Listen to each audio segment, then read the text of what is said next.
Okay, everybody, good evening and welcome to the Council of the City and County of Swansea meeting. The first item is apologies for absence. Thank you, Presiding Member. I have apologies from Councillors Matthew Bailey, Alison Anthony, Mandy Evans, David Hopkins, Elliot King, Richard Lewis, Paul Lloyd and Nicola Matthews. Chair, I've also got Sorry, Mike. got apologies from Erica Kirshner and Victoria Holland. Councillor Gibbard. Oh, and Hannah Lawson, please. She's not very well. Okay, the next item is disclosures of personal and prejudicial interest. If I can hand you over to Deb, please. Thank you. Thank you, Presiding Member. I sent an email out to councillors this afternoon to highlight some potential interests in the agenda tonight. In particular, agenda item number 10, adoption of the council tax reduction scheme. And I've set out there that if you or a person with whom you live or a close personal associate of yours benefit from the discretionary elements of the scheme, and that's the discretionary elements only, and you can find those in section 3 of the report and paragraph 3.5. If you benefit from those discretionary elements, you're likely to have a personal and prejudicial interest, and you'll need to leave the meeting.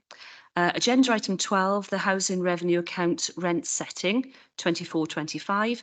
Again, if you or a person with whom you live or a close personal associate has a tenancy with the council, then you'll have a personal interest only. Thank you. I don't know if there's any other interests to be declared. Councillor Hennigan. Yeah, item 11, housing revenue account, page 111, for council tenant, so I'm declaring a personal interest. Thank you. Councillor Baker. I'm a council tenant as well. I declare a personal interest. Thank you. Yeah, I missed a bit about, I've got a relative who gets the reduction scheme and I put personal, but you did mention prejudicial. I only got that. It's only a personal and prejudicial if you benefit from the discretionary elements of the scheme, not the main scheme itself. But if you see paragraph 3.5 of the report, there are some discretionary elements that the council has a discretion to implement or not. And it's those bits that you would be making a decision on. And if those discretionary elements of the scheme affect you or someone you live with or a relative, then that's what triggers the interest. All right. So it's prejudicial as well. Okay. Councillor Anderson. Yeah, thank you, Chair.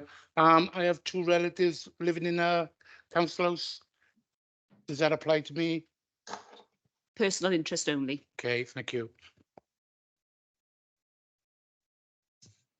Councillor Fogarty, couldn't see who you were for a second. So I have a family member who I think potentially could start to claim under a discretionary, so I'll declare it in case personal and prejudicial.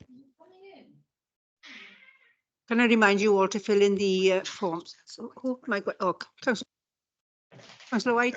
Yeah, my sister lives in council property. Personal address. Okay, just remind you all to fill in the declaration forms. Okay, thank you.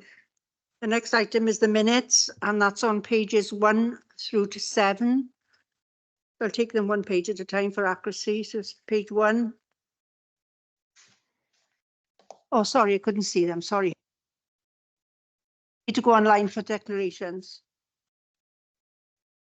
I can't see who they are. Mr. Evans, if you can point me, please. Is there anybody online wishing to declare an interest? Nobody? Okay, sorry, there's nobody. Apologies. Okay, thank you.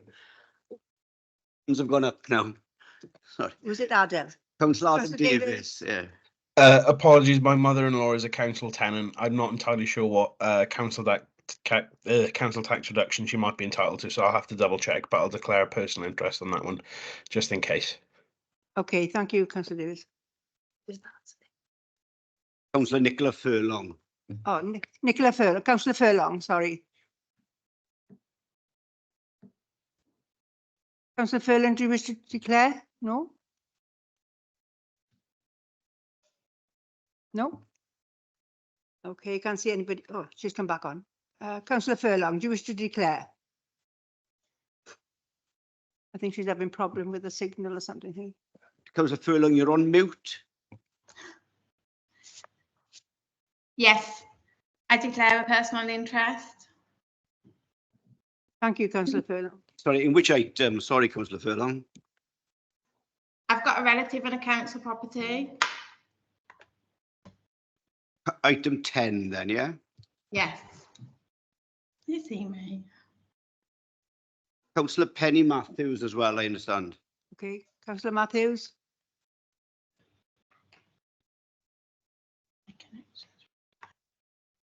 You might be on mute, councillor Matthews.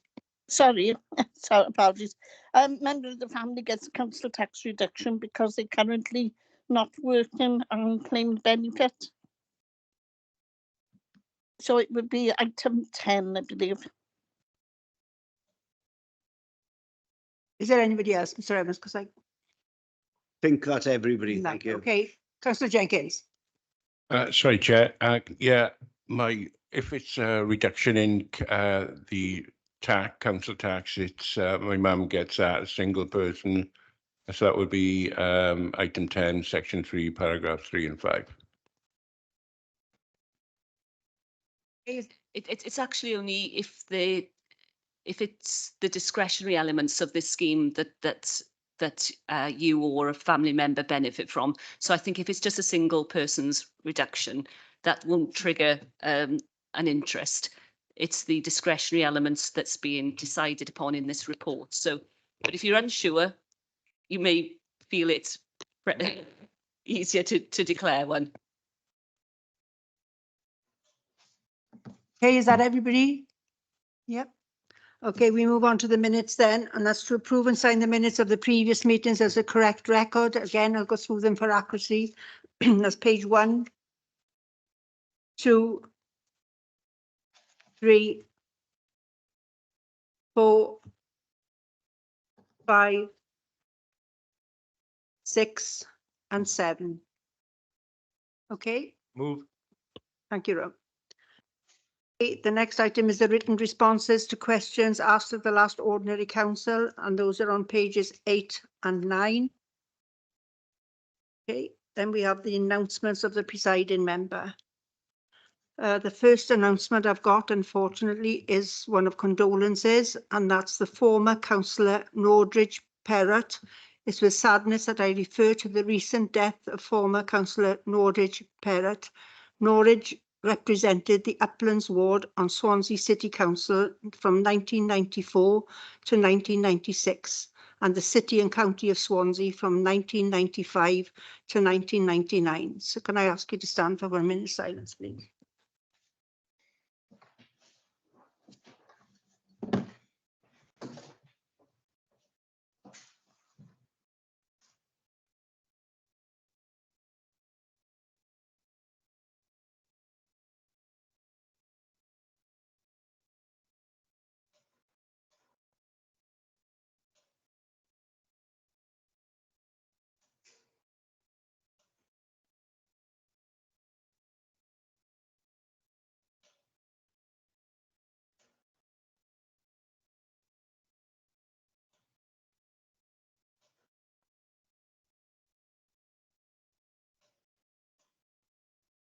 Okay, thank you.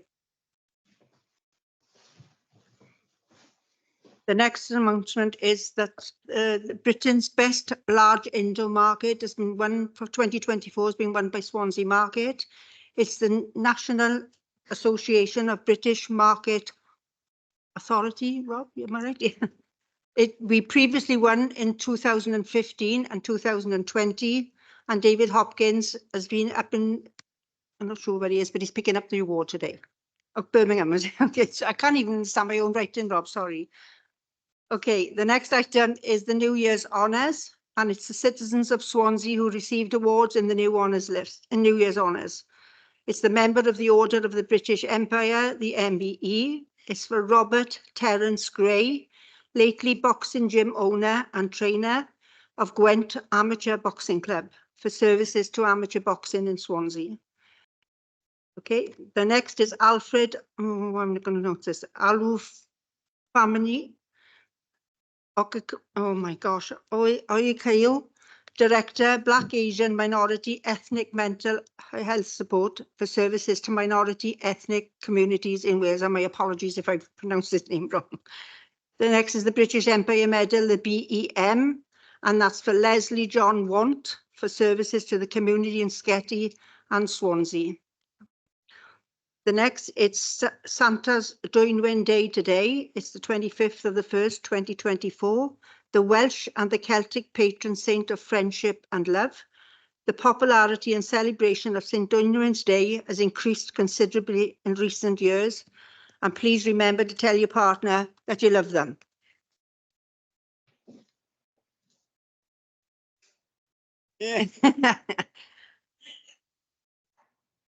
Just remember, okay, no fighting tonight. The next is the amendment.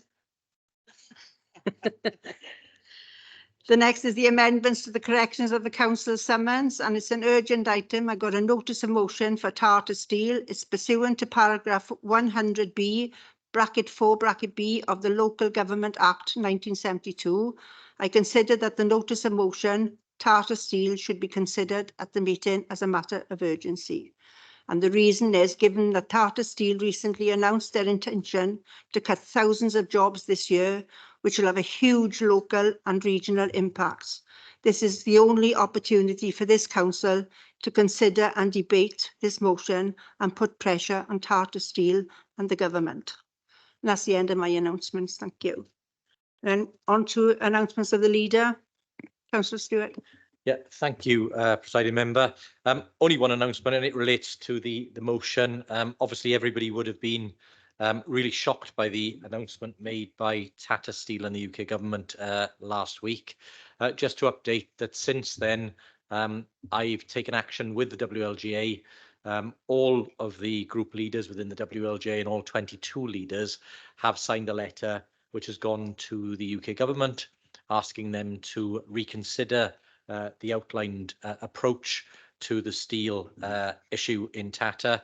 And we've also written to the Welsh Government also in a similar manner. Again, I won't say too much because I'm sure we'll have a long debate on it, but just to say, in terms of the impact, if the proposal were to go ahead, we think that you're looking at around £150 million worth of direct loss of economic input, direct just from salaries within Tata itself every year, and probably 3 times that from the broader economy when you include the supply chain and the other issues. So, you know, you compare that to the input, for instance, from UK government via the City deal, that is 120 odd million over 10 years. So they would be taking out nearly 4 times the value of the City deal every single year. So again, it is something I think we must all work to try and change, but I'm sure we'll have a really good debate on that when we come to the motion, Chair. But just to reassure, we have mobilised as a local government and we will be lobbying the UK government and Tata Steel very hard. Thank you, Leader. The next item is public questions. Have we got any, Mr. Evans? No? No, there's no public questions. Okay, thank you. We then move on to item 8, which is the corporate parenting pledges, and I'd like to call on Councillor Gibbard, please. Thank you, Presiding Member. It gives me great pleasure to bring this report to Council, which is the culmination of a number of years' work now by the Corporate Parenting Board. It might not look like much as one page to say it's been a number of years' work, but these 7 pledges represent arguably our most important function as a council, that of being a good corporate parent, which helps the children and young people in our care to live their best lives, to thrive now and in the future.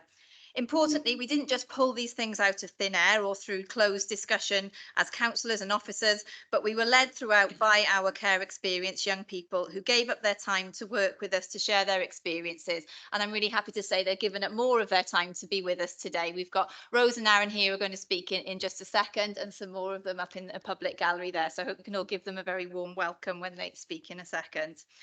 I want to say a huge thank you to the members of the Corporate Parenting Board, to Josh Price, our Participation Officer, and most importantly to the young people. It's imperative that we listen, but also that we act, and the onus is on all of us to take actions to live up to these pledges. Like safeguarding, corporate parenting is everybody's business, and it needs a holistic cross-council approach from social services, of course, but also culture, education, housing, and other partners across the city. So without further ado, I'd like to hand over to Rose and to Josh, to Aaron, sorry, to explain a bit more. Good evening, and thank you all for inviting us here this evening. We're pleased to attend tonight and present the Corporate Parenting Board's 7 pledges. There have been a number of young people involved over the duration of this work who couldn't attend tonight, that have worked with the Corporate Parenting Board to relate these 7 pledge areas to our children's rights.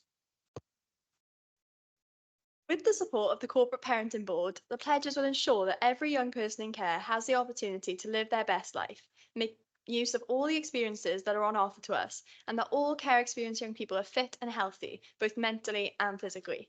These fundamental pledges can have a major impact on not just our lives, but so many other children and young people who have had similar experiences to ourselves, and we are very proud to have the opportunity to be involved in their creation. Thank you.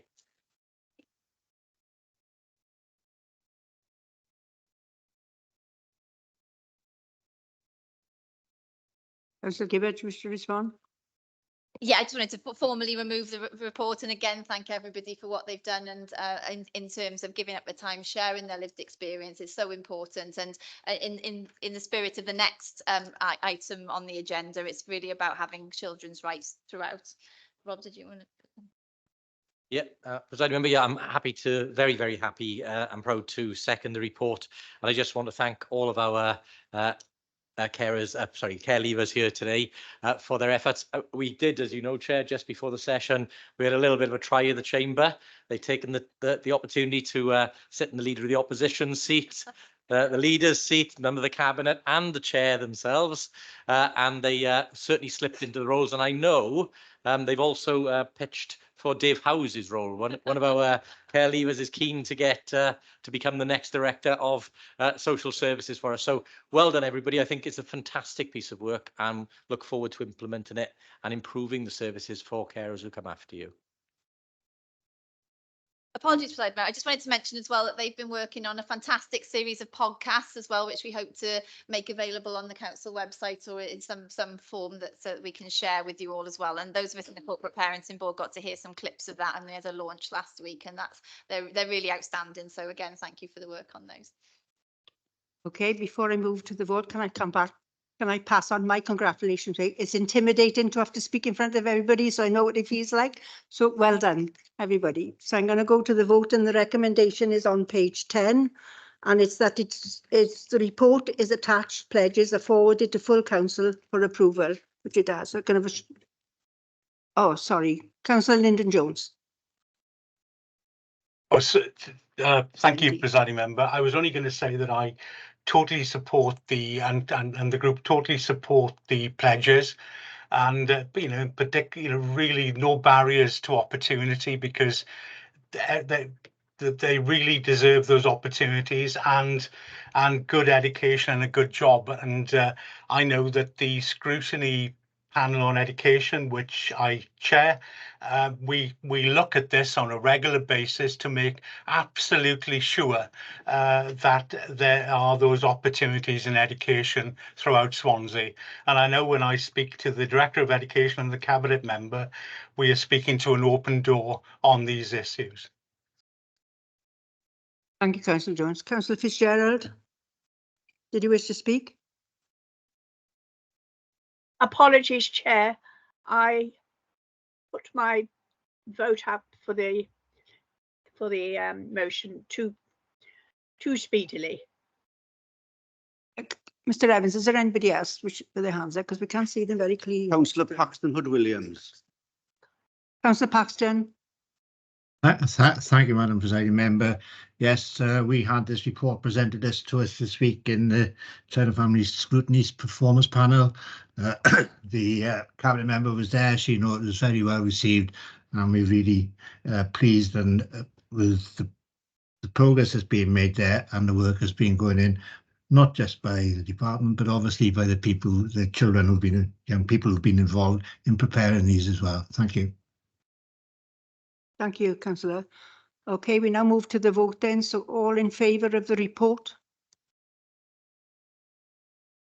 Any against? Any abstentions?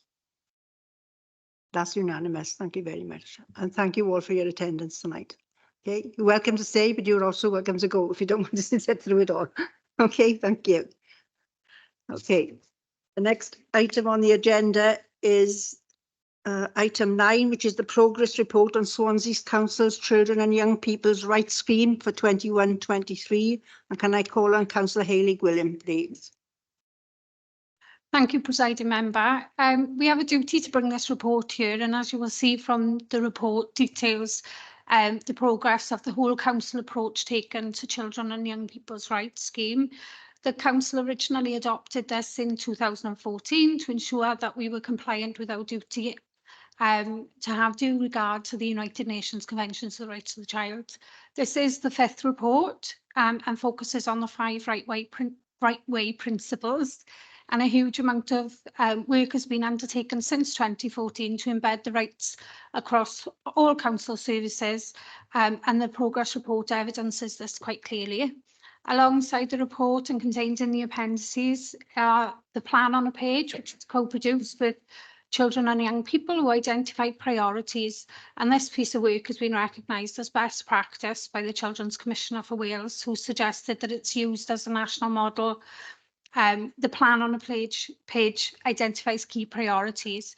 There are a wealth of examples which I can touch upon throughout the report. The enormous parks redevelopment and upgrades across the city, thanks to the enormous investment which has taken place, thanks to colleagues in the ERF fund, which have also been complemented by communication boards, both pictorial and with English and Welsh language, but even further expanded to include BSL, which enabled children and young people to communicate.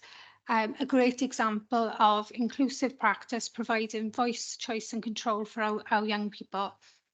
Universal Children's Rights Day, and the Play Day, which saw exceptional attendance figures, providing information and play opportunities. And at the last event, Swansea Council went even further by providing food support to all attendees. Feedback from children and young people along with families was exceptionally positive, and despite awful weather conditions, families braved the rain and headed to the event and were able to have an indoor picnic.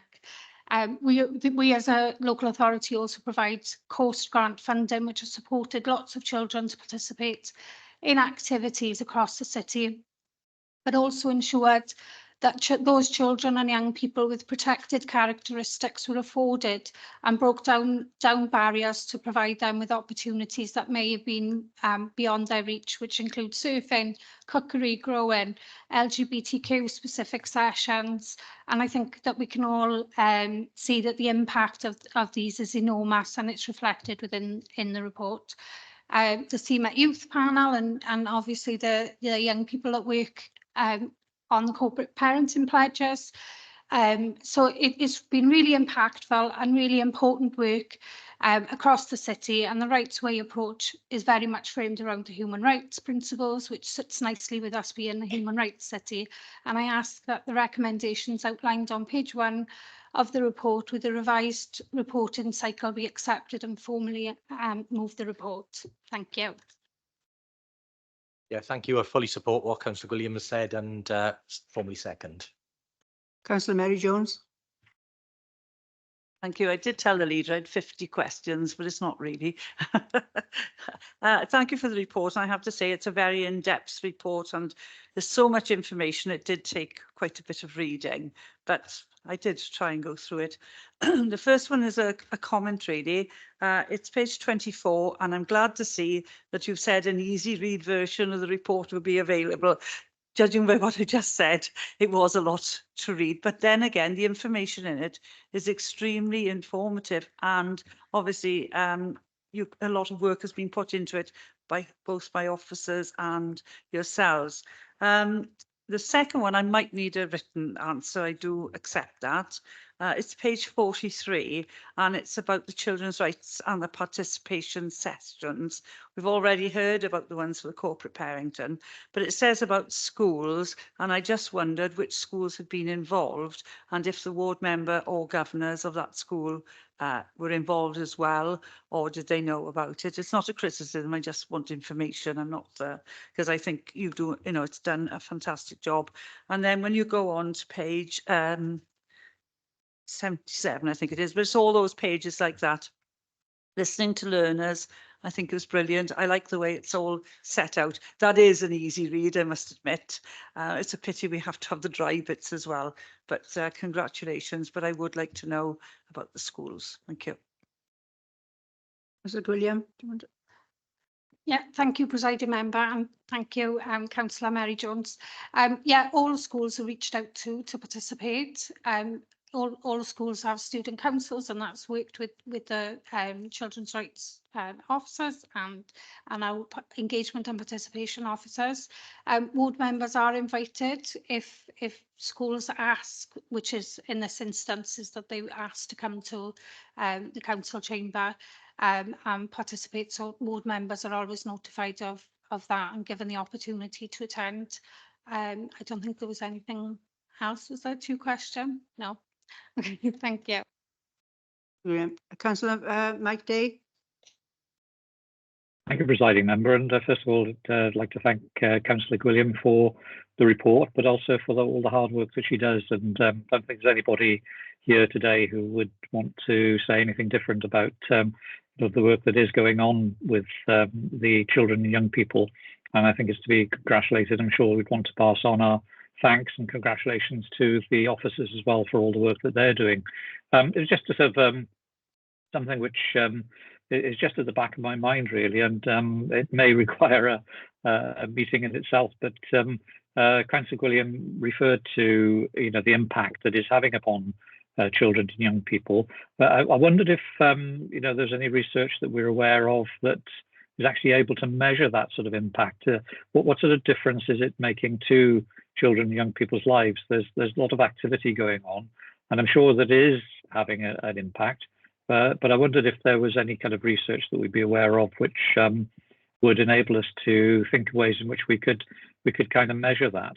I suppose one of the ways in which it could be measured, and I'm not suggesting this for any stretch of the imagination, would be to withdraw some of these activities and see what the difference was. But I'd like to see it in a positive sense of saying that as a result of the work that's being done, there are more opportunities for children and young people as far as employment and so on, as well as thinking in terms of actually improving their quality of life.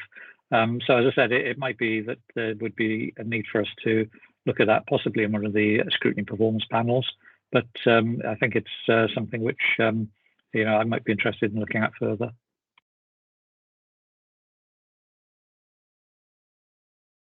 Yeah, I think that is something that we should.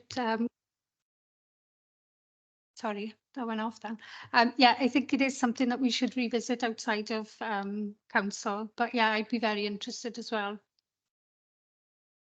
You, Councillor Keaton. I think it's very hard to prove a negative, and when we do, I patting us on the back here, do so much positive work within the community. You can't really tell how bad it would be if we didn't. I just wanted to make that comment. Thanks. Okay, are there any more speakers? No? Okay, the report has been passed and seconded. So there's three recommendations, so I'm going to take the three all at once. So all in favour of the report? Anybody against? Any abstentions? Councillor Phillips, okay, thank you. Okay. Okay. Thank you. The next item is item 10, and that's the adoption of the council tax reduction scheme. And I'd like to call on Mr. Ben Smith, please. Thank you, Presiding Member. This is an annual event where there is a requirement for you to consider as council adopting the authority's council tax reduction scheme. There are 5 recommendations before you. Recommendation 1 and 2 was noting the amendments and adjustments going through the Senedd. They are also reviewed annually, and the link to recommendation 5, which gives me wiggle room to advise you if any changes were made in the Senedd on the 16th of January. There were no such changes, so that deals with recommendations 1, 2 and 5 in terms of my advice.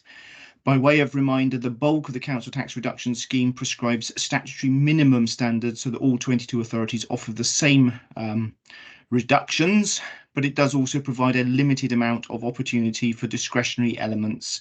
So the discretionary elements we consulted on, it's a small consultation exercise, and those are set out in section 3 and also in the appendix. The results of the consultation indicated a narrow majority in each case for 2 of them and a bigger majority for retention of our current policy in all 3 discretionary areas.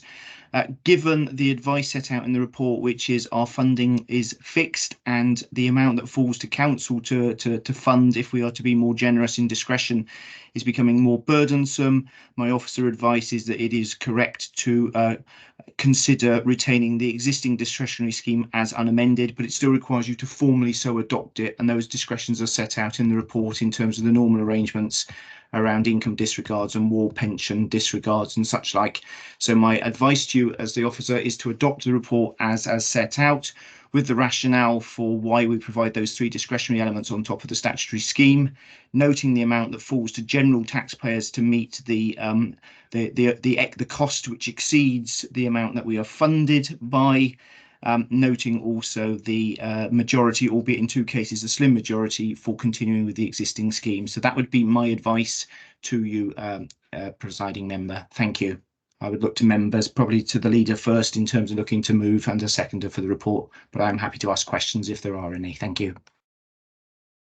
Leader. Yeah, thank you, presiding member, and I thank Mr. Smith and his team for the work they've done. Again, as Mr. Smith said, this is a report we take every year. There aren't any changes compared to what we've done in previous years. I think the scheme has worked well, but as Mr. Smith has said, it is one where we're not funded for the whole costs of the scheme, but it is absolutely the right thing to do to provide these specific reductions to help certain groups of taxpayers within Swansea. Lewis. Happy to second. You moved it, Rob, yeah. Okay. Anybody online? No. Okay, the recommendations are on page 96. There are 5, which we're going to take all together. So I can have show of hands for the report in favour. Anybody against? Any abstentions? Okay, that's carried. Thank you very much. Okay, we now move on to the housing revenue account, which is the HRA rent set in for 24-25. And can I call on Councillor Lewis, please? Thank you, presiding member. Just to run through a few things in the report. So members will see in 1.1, this report seeks approval to make the changes from the 1st of April this year. And obviously the implementation of the Rent in Homes Act has meant that we bring this 2 months earlier than we normally would in accordance with the Act. A little bit of background at 2.1, that Welsh Government set a limit in terms of what we can increase our rents by. And the Minister set the limit at 6.7% this year. The proposal in this report is to go to 6%. And I am mindful, as I'm sure members are, that inflation did drop towards the end of last year, and in December it was 4.2%. But I'm sure members will be mindful that just because inflation has fallen slightly, that doesn't mean that costs have fallen. So drawing members' attention to the table at 2.3, which shows the housing management and the revenue repairs since 21-22 to the current date have increased at around 30%. But in 2.4, they will see that our revenue income from rents has only increased in the same period of time by 10%. So it's still a cut to our rental budget. And just to remind members that the rental budget covers ongoing maintenance and repairs. Just recently in Cabinet, we approved the damp mould and mildew policy. And, you know, in terms of responding quickly to when people have concerns, given the recent tragedy which was noted by courts in 2022. And I'm pleased to say this council responded quickly to that. And also in terms of the ongoing Welsh Housing Quality Standards. So to date, I'm pleased to say this administration have invested around £500 million. And what this will do in terms of the rental income, and it's important for the public to understand that the council rents income coming into the HRA is only that by ring fence reinvested into our council stock and also into any new homes that we build by the very nature of the ring fencing. And there are schemes coming forward which are major schemes, such as the refurbishment of Croft High Street high rise. And then also Griffith John Street and schemes like Tudno and Emrys and so on and so forth. So we continue to improve our stock, whilst we also are mindful that we've got huge numbers in homeless accommodation at the moment, temporary and emergency. And so we therefore need to rebuild new homes. And also we're using acquisitions to buy back all the properties that we lost during the council right to buy scheme, where we lost around 4,000 homes. So we're using the rental income to bring that in to purchase properties and buy them back into our stock to try and address homelessness, because simply the demand is completely outstripping the supply at the moment, and we are really struggling. So we've decided as an administration not to go to the maximum of 6.7%, but we will support 6% rental increase. And also just to point out, that doesn't impact on all our council tenants. Around 70% of our tenants receive full housing benefit, so that money comes directly from UK government. And then around 30% either pay some of their rent or all of their rent. So it impacts a very small amount of our tenants. And it will be recycled into making sure that we've got good quality homes for the benefit of our tenants. So I move the report and I'm happy to support the proposed rental increase. Happy to take any questions, presiding member. Yeah, thank you, Chair. Very happy to second this one. And just to add to what Councillor Lewis said, I think it is keeping in mind that the HRA is a ring-fenced fund. It is self-funding. And if we do not raise sufficient revenues from rents, then we will not be able to repair our properties and we will not be able to add to our stock. And as we've said in previous debates, we have around 8,000 people waiting for a home in Swansea at the moment. We need to do all we can to increase that stock so that we can get people into homes. So it is a finely balanced decision. But as Councillor Lewis said, not going to the max, making sure that we set a level which is 70% covered by UK government in terms of the costs. So again, very supportive of the final conclusion on that one. Thank you. Councillor Hall. Thank you, Presiding Member. I think the policy is the right one. And I think it's all right and proper that we do start building council houses. I only wish it had never stopped, if I'm perfectly honest with you, because it's the benefit really outweighs any other sort of benefit that it applies to any other organisation. The one thing I am concerned, and I would like to ask the cabinet member, may not be able to give an answer today, but it is about when we see these differences in the rents and what have you. Obviously, we don't charge a service charge within our council properties, but others do. And I think one of the things that we are very mindful of, and I think we should be showing it on these, if there is on top of those rent equivalents a service charge. Because I think one of the things that is levelled against authorities is that, oh, your rents are quite high, what have you, look at so and so, so on. But see, people seem to forget that in many of these other organisations, there's a service charge to look after the various grounds around them or whatever. The policy is the right one. It should be fully supported. But I think that sort of clarification should be put in the report. Thank you. Wishes to respond? Yeah, thank you, presiding member. And I think the charts speak for themselves in terms of affordability. So we still remain the cheapest landlord, even compared to housing associations on our doorstep. Those housing associations are going for 6.7%, just as a matter of interest. We've deliberately chosen not to charge service charges. We pride ourselves on the fact that we're an affordable landlord. We are the safety net for our tenants in Swansea. We are the cheapest and the most affordable, but we also don't ask for a month's rent in advance or for bonds for deliberate reasons, because we don't want to place financial barriers for tenants coming onto our books. As a social landlord, we have a social conscience.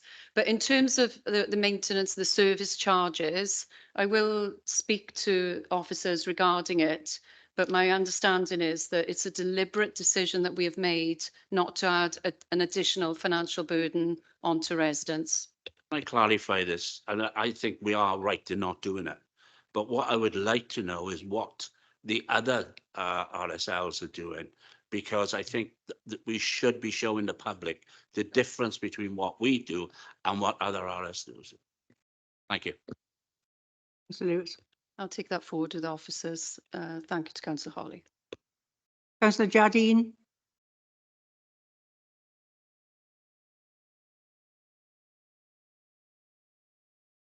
You're on mute, Councillor Jardine. Sorry, I've been trying to get that down. It wouldn't come get. Sorry, I don't have a question. I couldn't get my hand down. Councillor Rice. Thank you, Chair. Just to pick up a quick question. On page 117, we look at the variation between councils and how much they charge for certain properties. I know obviously there's differences where we're up and down on other areas. It seems that we're above the average by about 5 or 6% in some cases for smaller properties compared to the Welsh average. Is there a particular reason for that? It is an average, but my understanding is in the league table compared to other social landlords, including other councils, we're around the centre of that league table. Councillor Black. Thank you, Chair. Just 2 points. Just to clarify, where you have a warden service, I thought there was a service charge involved in that to pay for the warden service. Maybe you could confirm that that's the case or not. That's the first point. The second point is, do the Welsh Government still provide a grant to the housing revenue account? And is that tied to the level of rent which we charge? Because I understood this, they assume that you charge 6.7%, and then the grant is set accordingly. And if you charge less than that, you lose out. You lose out. And I'm very much in favour of this of the policy in front. I'm just trying to clarify because you haven't actually got the housing revenue account in front of us. Thank you. Can I just seek clarification from Councillor Black? Which grant do you mean? I'm going back into prehistory here. we used to pay. There used to be a grant paid to local authorities, which went to the housing revenue accounts. That doesn't happen anymore. Okay, that's fine. So the only income is the rents for this housing revenue account. Yeah. There is a major repairs allowance. That's the one I'm thinking of. That's the one you're thinking of, MRA, and that has been frozen for many years and hasn't altered. About not 20 linked, years, I think. Yeah, it's not linked to rents at all. It No. is. It's remained the same since I've been in post and probably beyond that. Yeah. It is something that we are in conversation with Welsh Government about reflecting inflationary increases to try and get a higher level of MRA, because our repairs are costing more because building materials are costing more. Yeah. We'll continue to have that conversation, but it hasn't moved yet. And in terms of sheltered wardens, I'm not aware of a service charge, but I will check that and come back in writing on that. Thank you, Chair. Okay, if there aren't any more questions, it's been proposed and seconded, and the recommendation is on page 111, and it's that there's 2 parts. I'm going to take them both together. So can I have a show of hands in support of the report, please? Any against? Any abstentions? Okay, that's carried. Thank you. The next item is the review of the polling districts, polling places and polling stations. And can I call on Mr Evans, please? Thank you, Presiding Member. This review followed a formal consultation period which ran from the 8th of November to the 20th of December 2023. Correspondence was sent to MPs, members of the Senedd, councillors, Great Town councillors and groups with that represent protected characteristics. Please excuse the error in the report because I still mention MEPs. Apologies for that. The returning officer remains committed to reducing the use of schools as polling stations due to the impact it has on children and families, and it's pleasing to note that the recommendations outlined in Appendix 3 has lowered the number from 11 down to 10. That's over 145 polling stations. We are really going in the right direction in that usage. And the other point we're looking at is to improve the voter experience. We're not keen to be using mobile stations, but obviously in certain areas we've got to. But where possible, we'll avoid using them. I've got nothing to add other than to remind you that Appendix 1 sets out the returning officer initial recommendations. Appendix 2 sets out the consultation responses, and Appendix 3 sets out the RO's final proposals. I will then take any questions you may have. Proposer and seconder first. Yeah. Yes, Chair, I'll move the report. Second. Happy to second. Okay. Councillor McGettrick, sorry. Hi, yeah, thanks for the report. I did raise this issue at the consultation stage, but I just draw members' attention to the fact that one of the boxes in Sketty is particularly large. So the Carnglass Road box WN is 3,713 people, which is not just sort of 50% bigger than the next nearest polling area. It's actually about 50% bigger than some wards.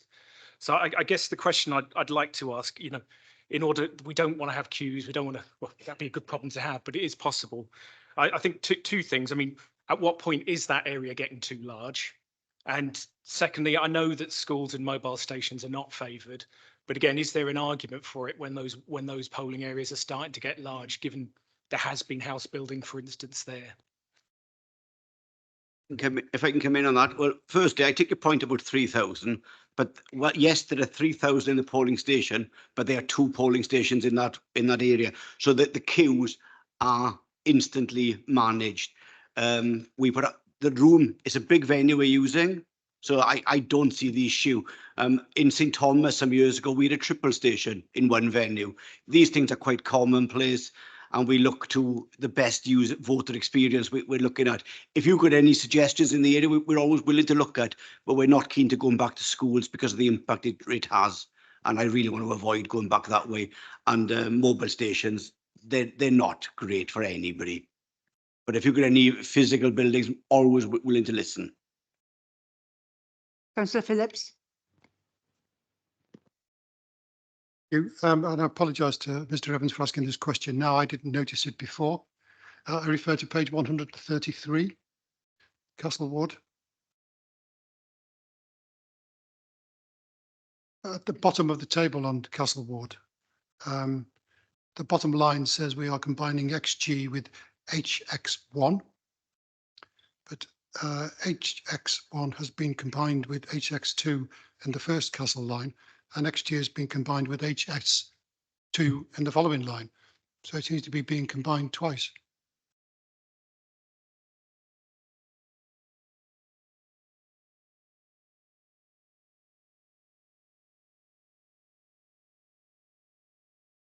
Yeah, on the face of it, I agree. Let me just look at I think there's a typographical error there. Let me just see if I can work it out quickly. Otherwise, I'll commit a written response. But let me just see if I can find an easy Mr Evans, that somebody's actually read the report.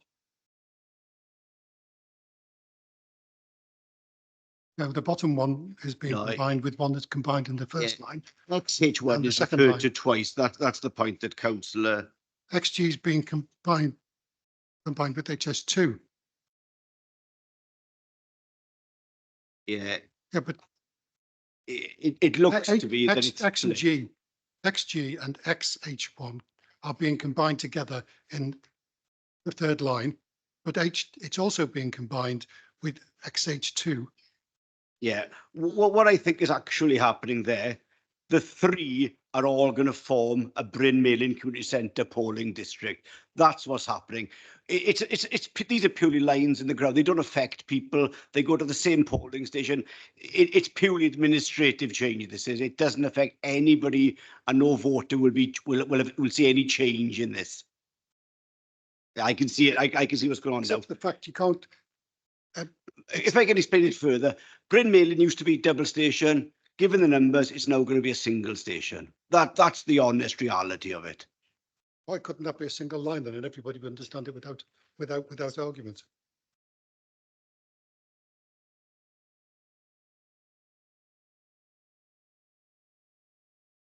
You just said H1, 2 and XG are all being combined together. It would be perfectly simple.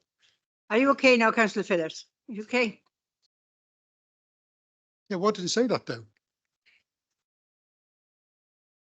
No, it doesn't. Well, it can't do otherwise. I wouldn't have asked the question, would I? Any other questions, anybody? Hang on, Councillor Buck, because I got somebody online first before you put your hand up. Okay. Unless you want to sort something out for Councillor Phillips, no? Okay. Councillor Will Thomas then, please. Thanks, Presiding Member. Just a quick one. We've got a part of what was West Cross moved into the Mumbles ward. However, that section of what was West Cross is still in West Cross Mumbles Community Council.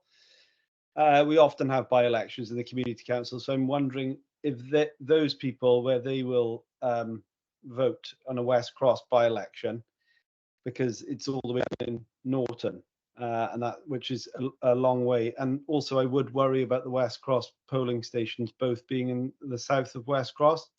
There's nothing in the north of West Cross, which is a long way to walk for a lot of people. So just wanted to get some thoughts around that, please, and what you're thinking.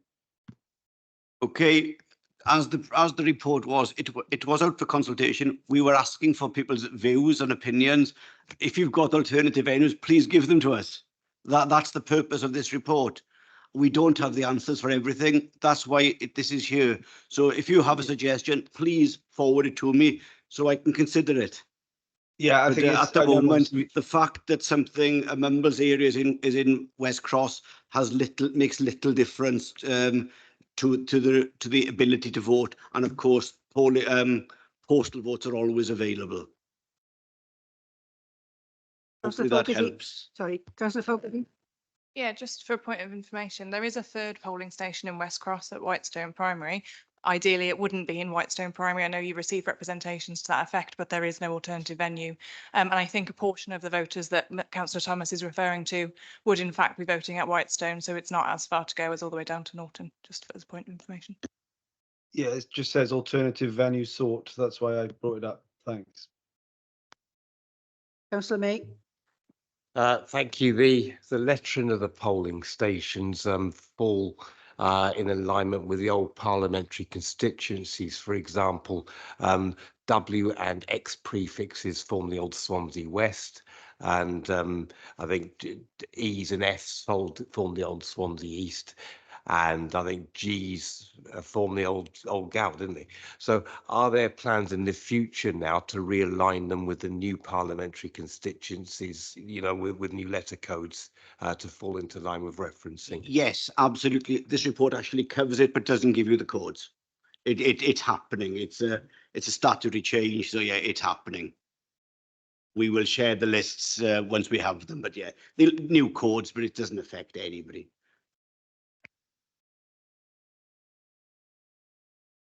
Oh, Councillor Black, sorry.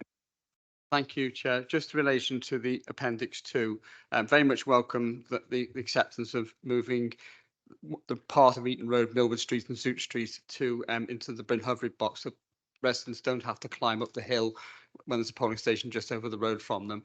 Just to clear, that will presumably also include that part of Clare Street and Bowen Street between Millwood Street and Eaton Road as well. When you come on, I assume you've drawn the line on the map, and that's the case. Yeah, let's speak tomorrow to get that finite detail done. But yes, we took on board your comments and we've tried to reflect them exactly as you asked, because they made sense. They were reasonable. We've acted on them. I think I sent a map rather than actually. Okay, if there's no more questions, it's been proposed, it's been seconded, so can I have a show of hands in support of the report, please? Anybody against? Any abstentions? Councillor McGettrick, thank you. Okay, that's moved then, thank you. So the next item is the amendments to the council's constitution, the constitution working group terms of reference. Again, call Mr. Evans, please.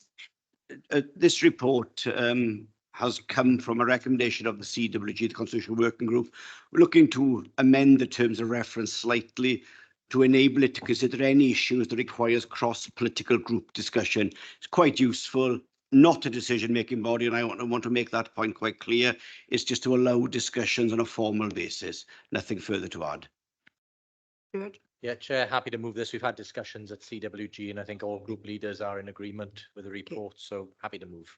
Okay, Councillor Holly, second, yeah? Okay. Any questions for anybody? No? Okay, then the recommendation is on page 153, and that's to consider any issues that requires cross-political group discussion. Oh, sorry, I got Councillor Days. Councillor Day, sorry. Sorry, I was anticipating the vote. Councillor Walton, were you taking the vote as well? Yeah, I think they're all waiting to vote. Sorry, I thought they were speakers. Okay. Okay, so show hands in support of the report, please. Anybody against? Any abstentions? Okay, that's carried. Thank you. So the next item is item 14. It's the adoption of the naming policy, and can I call on Councillor Stewart, please? Yes, thank you, Chair. In Councillor Hopkins' absence, I'll move the report.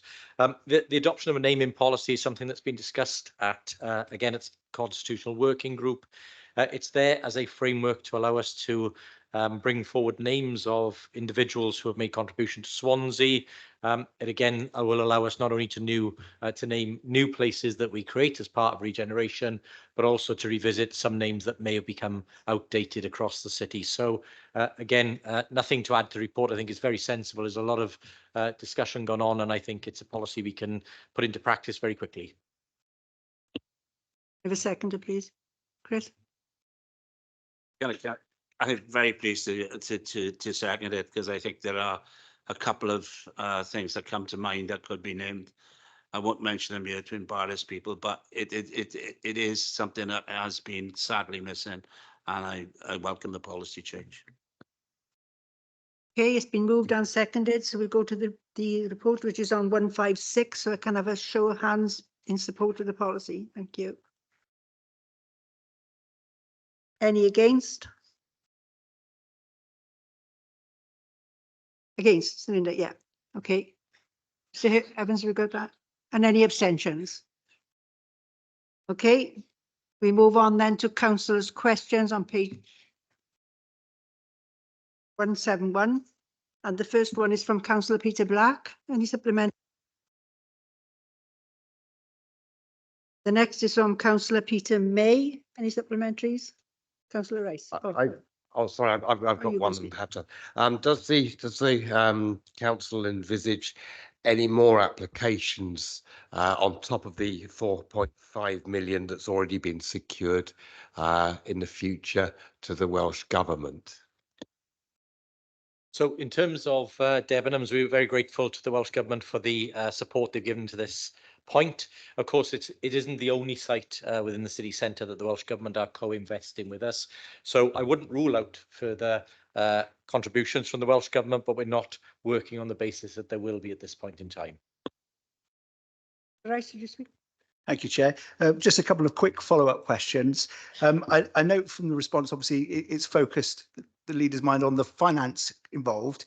I'm also interested in investment in terms of potential use. So what's afoot at the moment, or what's happening to make sure it doesn't become an expensive white elephant?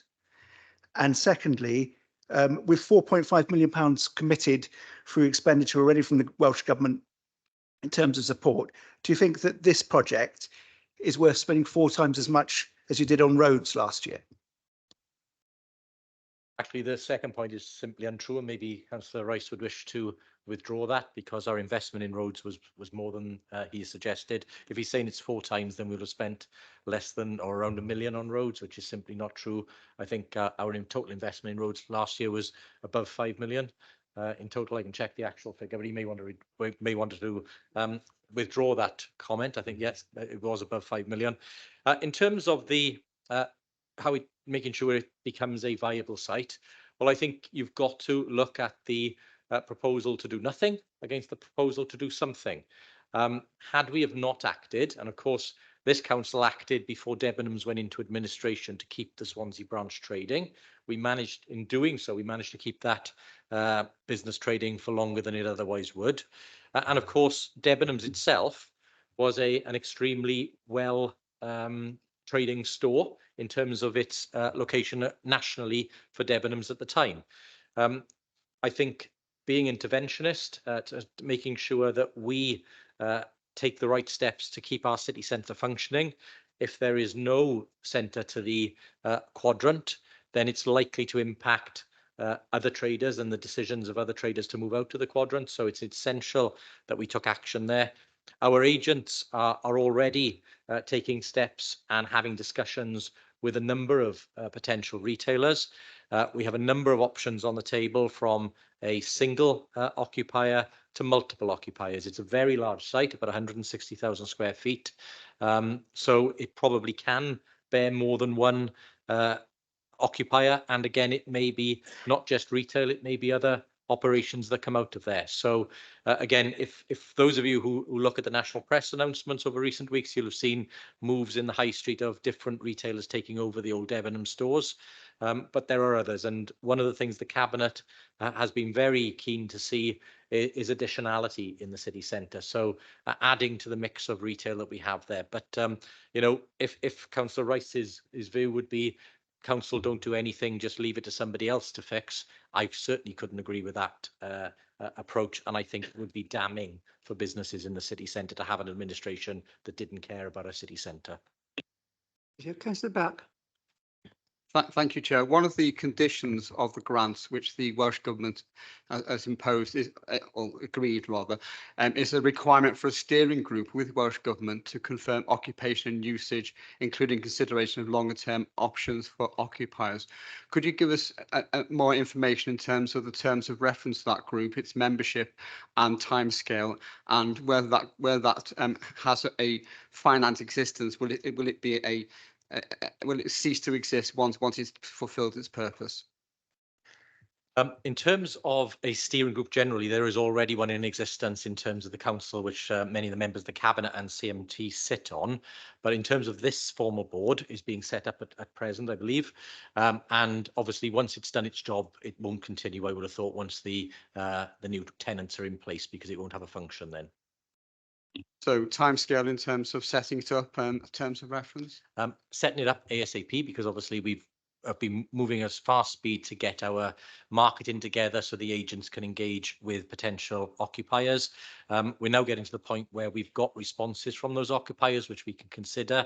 We've got the Welsh Government support offer in place, so now the steering group can begin its work. And obviously, we hope to be able to make announcements in due course.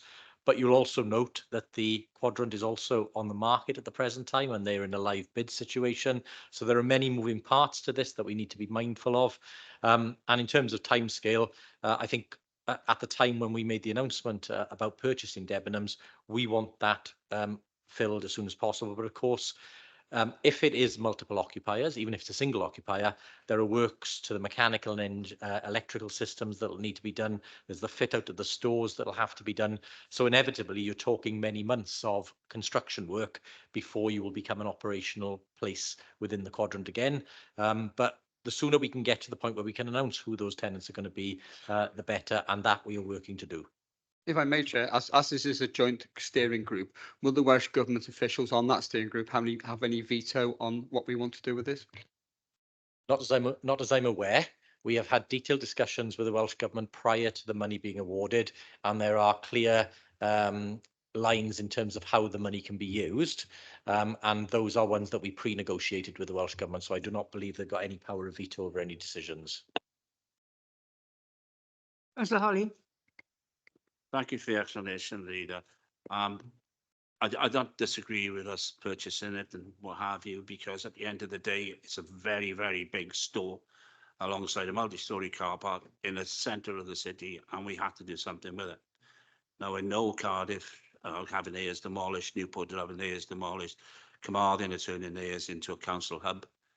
We came too late in the market to have a look at that, but we are where we are.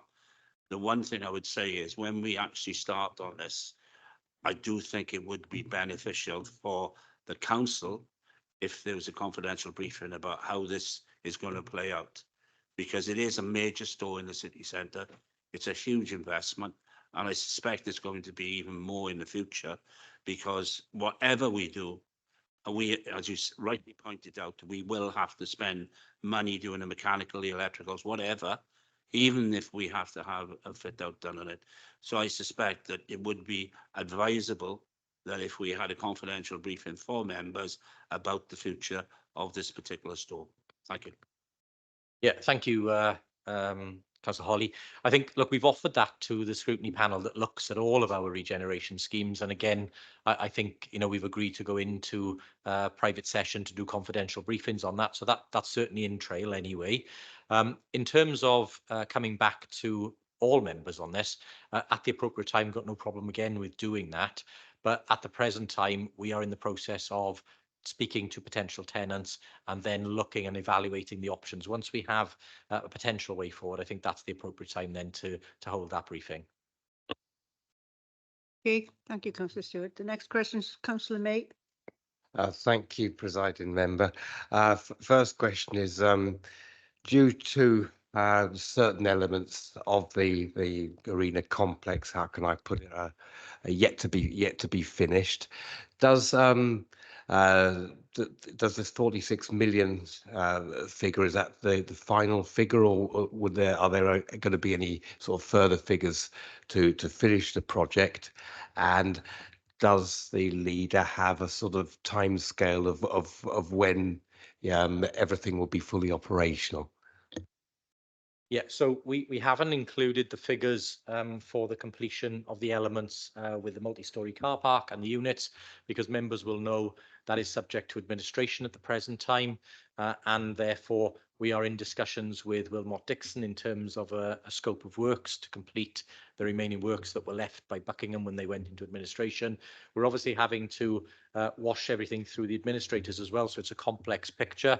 Therefore, it wouldn't be appropriate for us to put those figures in the public domain until they are known. But we have briefed group leaders, I believe, and we have briefed members privately.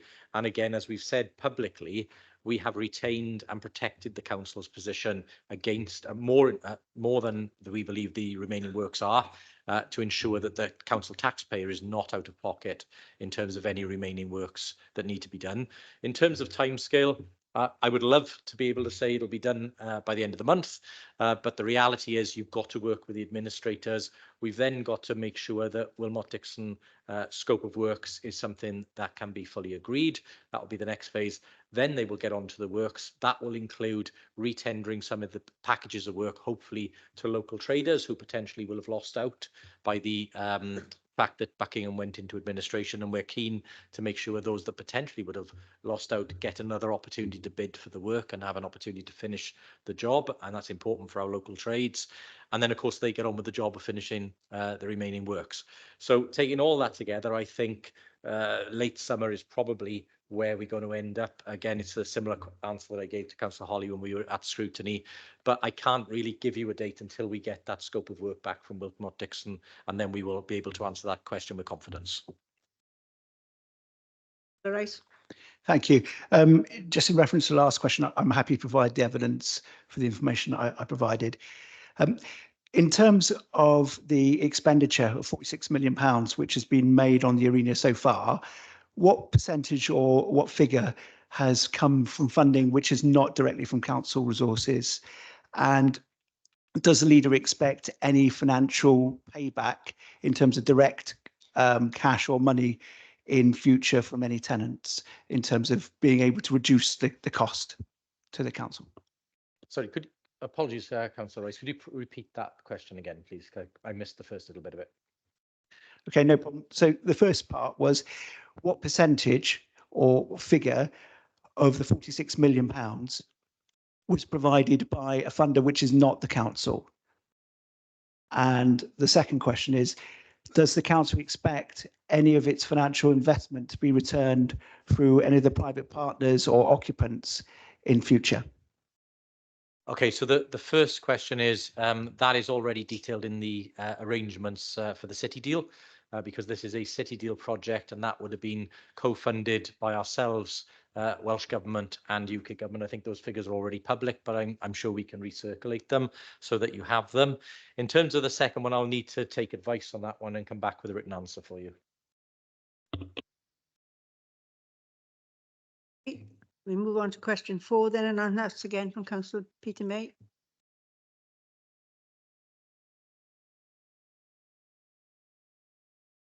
Thank you, Cabinet Member, for your answer to this question. I just wanted to seek further assurance that no schools have been pushed back from the financial year ahead to 2027. As I said, the situation is fluid. What I can say to you is that we monitor each project on a monthly basis on the delivery group and the programme board and so on. There's officer and political oversight of all schemes. Obviously, when you're in this situation, matters arise and things like that, but we are not aware of any at the moment.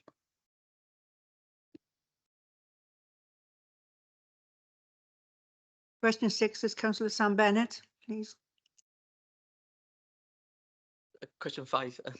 I was like, oh, I'm not. Question 5. Sorry, Sam. I was like, I'm not ready for question 6. Thank you very much, Cabinet Member, for the response. It's really detailed and helpful.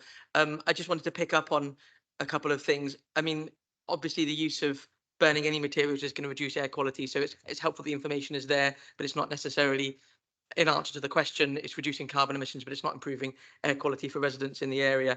I suppose towards the bottom of the response, I just want to get to see if the Cabinet Member will commit to using air quality monitors moving forward. You know, how do we know whether there is an air quality problem when we put events on for substantial periods if we're not monitoring? Archie. Yeah, that's really an environmental health matter which would come under Councillor David Hopkins, and who's not here today. He's collecting the award for the best market in Britain. Thought we'd get that in again. Look, it's very important to the best market in Britain. I think I was right, wasn't it? Best market in Britain, yeah. Look, you know, I did say the best market in Britain. Never seen you lost for words. Come on. Well, I'm just taken aback, you know, but it's. I'm getting ready for next Christmas, actually. Look, we will always, you know, monitor the air, and we want to make sure that we get as little pollution in Swansea as possible. It is not easy to run the machinery there. You know, there was an ice rink, etc. It's in the contract, as you see, that we use the least pollutant, you know, fuel for all the operators there.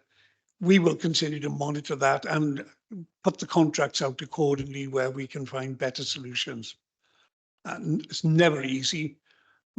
But it is, you know, the people of Swansea and the region really look forward to this.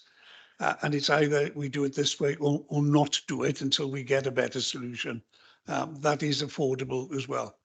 There are other fuels probably available in the future, which will, you know, you could look at being fueled by hydrogen, but the facilities for operating these, that is not available with them at this moment in time. But should it come that way, we can actually use those different means of operating the machines that are there. They're considerably monitoring environmental health, yes, and air quality. We monitor air quality I know in Sketty we monitor air quality. Over in Vauxhall we monitor the air quality. So you know, it's something that we're continually doing. Thank you, Artie. Okay, the next is from Councillor Peter May. That's Councillor Rice's one again. Councillor Rice. Okay, just a quick question on this one for you. There's been some great practice in housing, and you've had some plaudits from outside of this body about the good work that's been done there. But reflecting on a TV programme just before Christmas, it said that there's more that councils can do, and I can remember Professor Peter Mackey saying so. With that in mind, would the Cabinet member agree that it would be a good plan to buy more more properties to turn into council properties, as it's a faster turnaround than building our own? I believe Councillor Rice is referring to the programme that I was actually interviewed on and did watch very closely. I think when we looked at the comments from Professor Mackey, they were mainly aimed at Welsh Government and at the standards that Welsh Government have, and removing the barriers in terms of building, so we can build at scale and pace faster. I can't disagree, acquisitions are quick, they're easy. Very relative, especially if we're buying back ex-council right to buys. It's a shame that we lost 4,000 in the first place, but we aim to buy as many as we can back, because those are built to a standard that we can then refurbish to Welsh housing quality standard and quite easily and relatively cheaply bring back onto the market. So we do that wherever we possibly can. But we usually use Welsh Government grant funding to purchase those properties, to bring them back into stock. Nevertheless, given the actual demand that we've got, we need to do both. So we're looking at the moment at reviewing our Swansea standard so that we can build as efficiently and the best cash affordability without dropping standards for our tenants. So we want to build more, and we've also got a number of schemes in the pipeline where the council won't be directly building, but we will be working with development partners. And of course, we can't ignore the additions from the housing associations as well, that we work closely with when we administer our social housing grant, our housing support grant, our social housing grant to RSLs, so that they can build in more social housing across Swansea as well. So essentially, in the short answer to Councillor Rice is we will do everything within our power, within our gift, as quickly and as safely and as efficiently as we possibly can. Leader. Yeah, Chair, not on this one, but just to help Councillor Rice, because I think he said he's going to send me information. I've looked back at last year's budget presentation, which I got on my phone. Thank you for making me do that, because I've just had to look at lots and lots of photos of Pointy Pete, because I've forgotten Peter May pops up on many a slide in that presentation.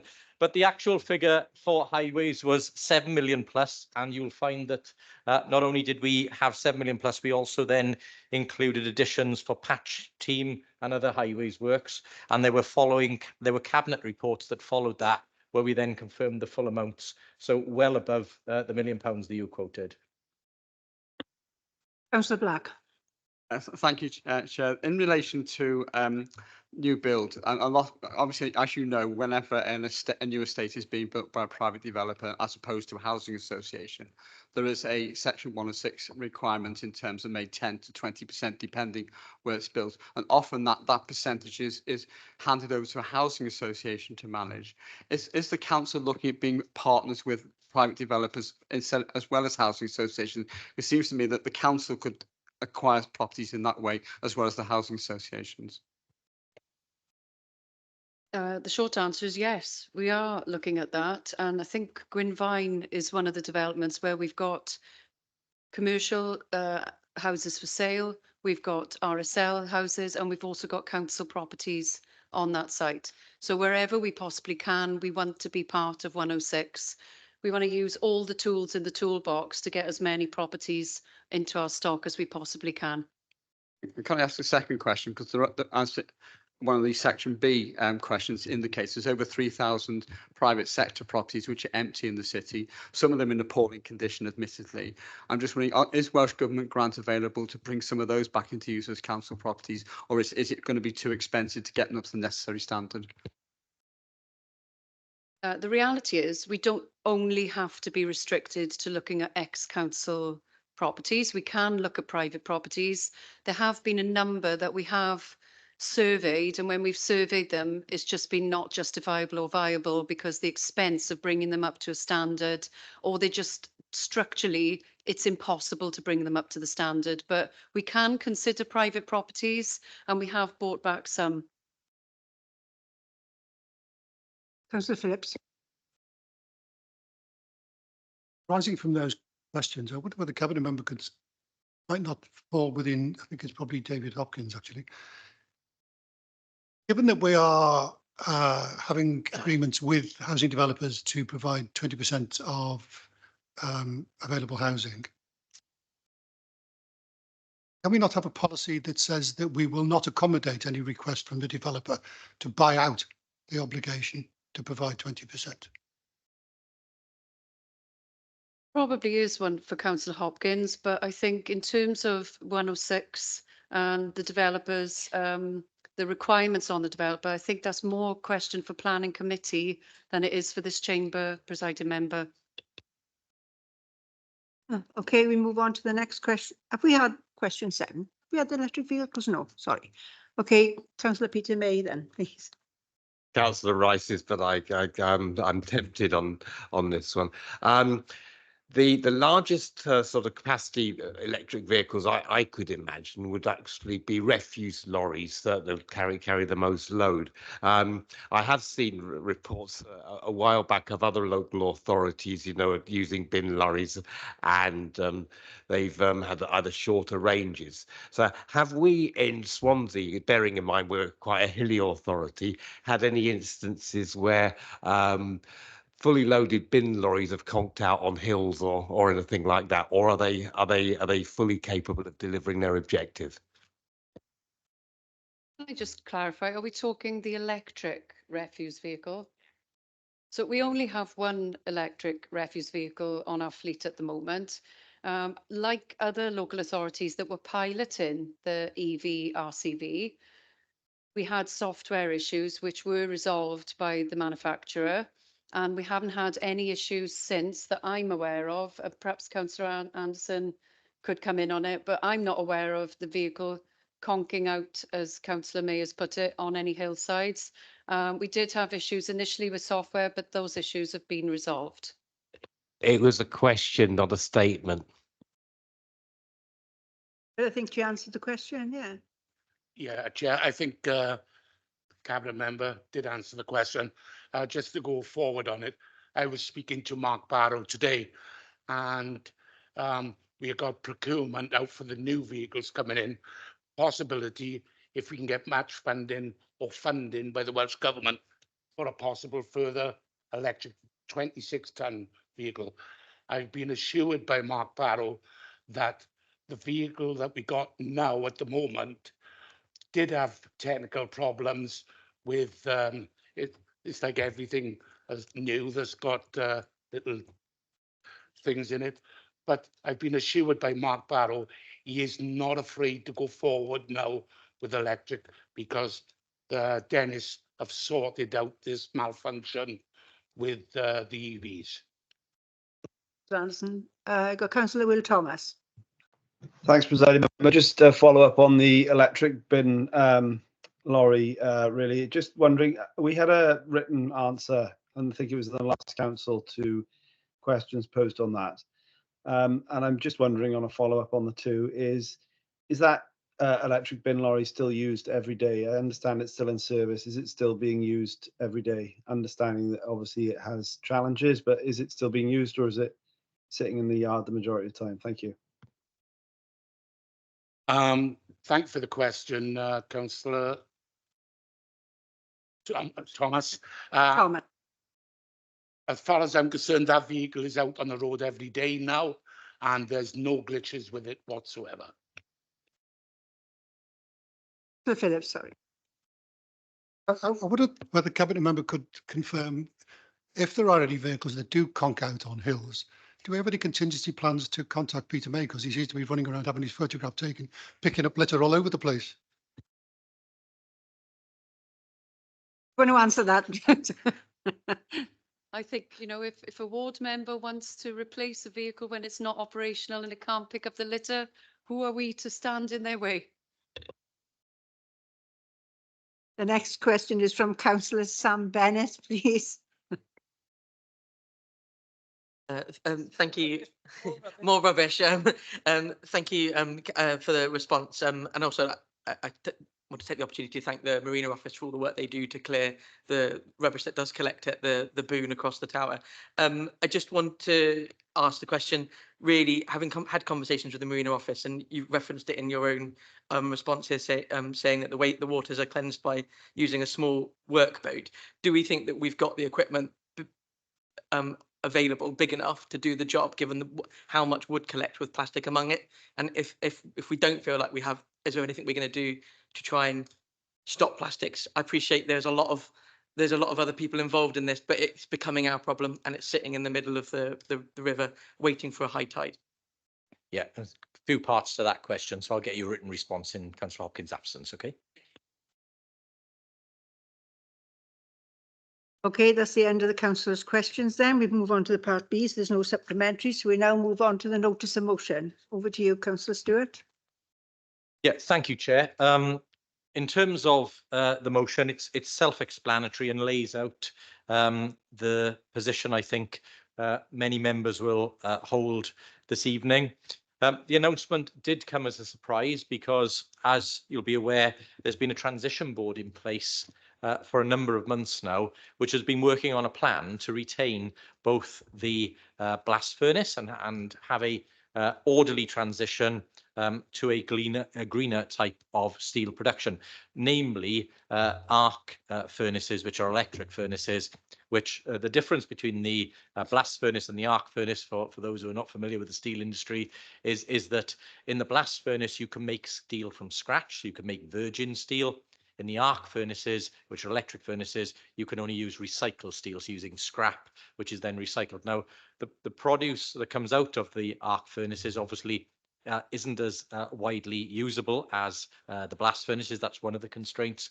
But also, as a nation, as the motion says, one of the concerns is that we would then be the only G20 power not to be able to actually make virgin steel. Now, given some of the statements made recently by senior members of the armed forces, by the Defence Secretary and others, the situation around the world in terms of the likelihood of conflict and new emerging conflicts, even the prospect, as was announced yesterday, of conscription being introduced should a major conflict arise.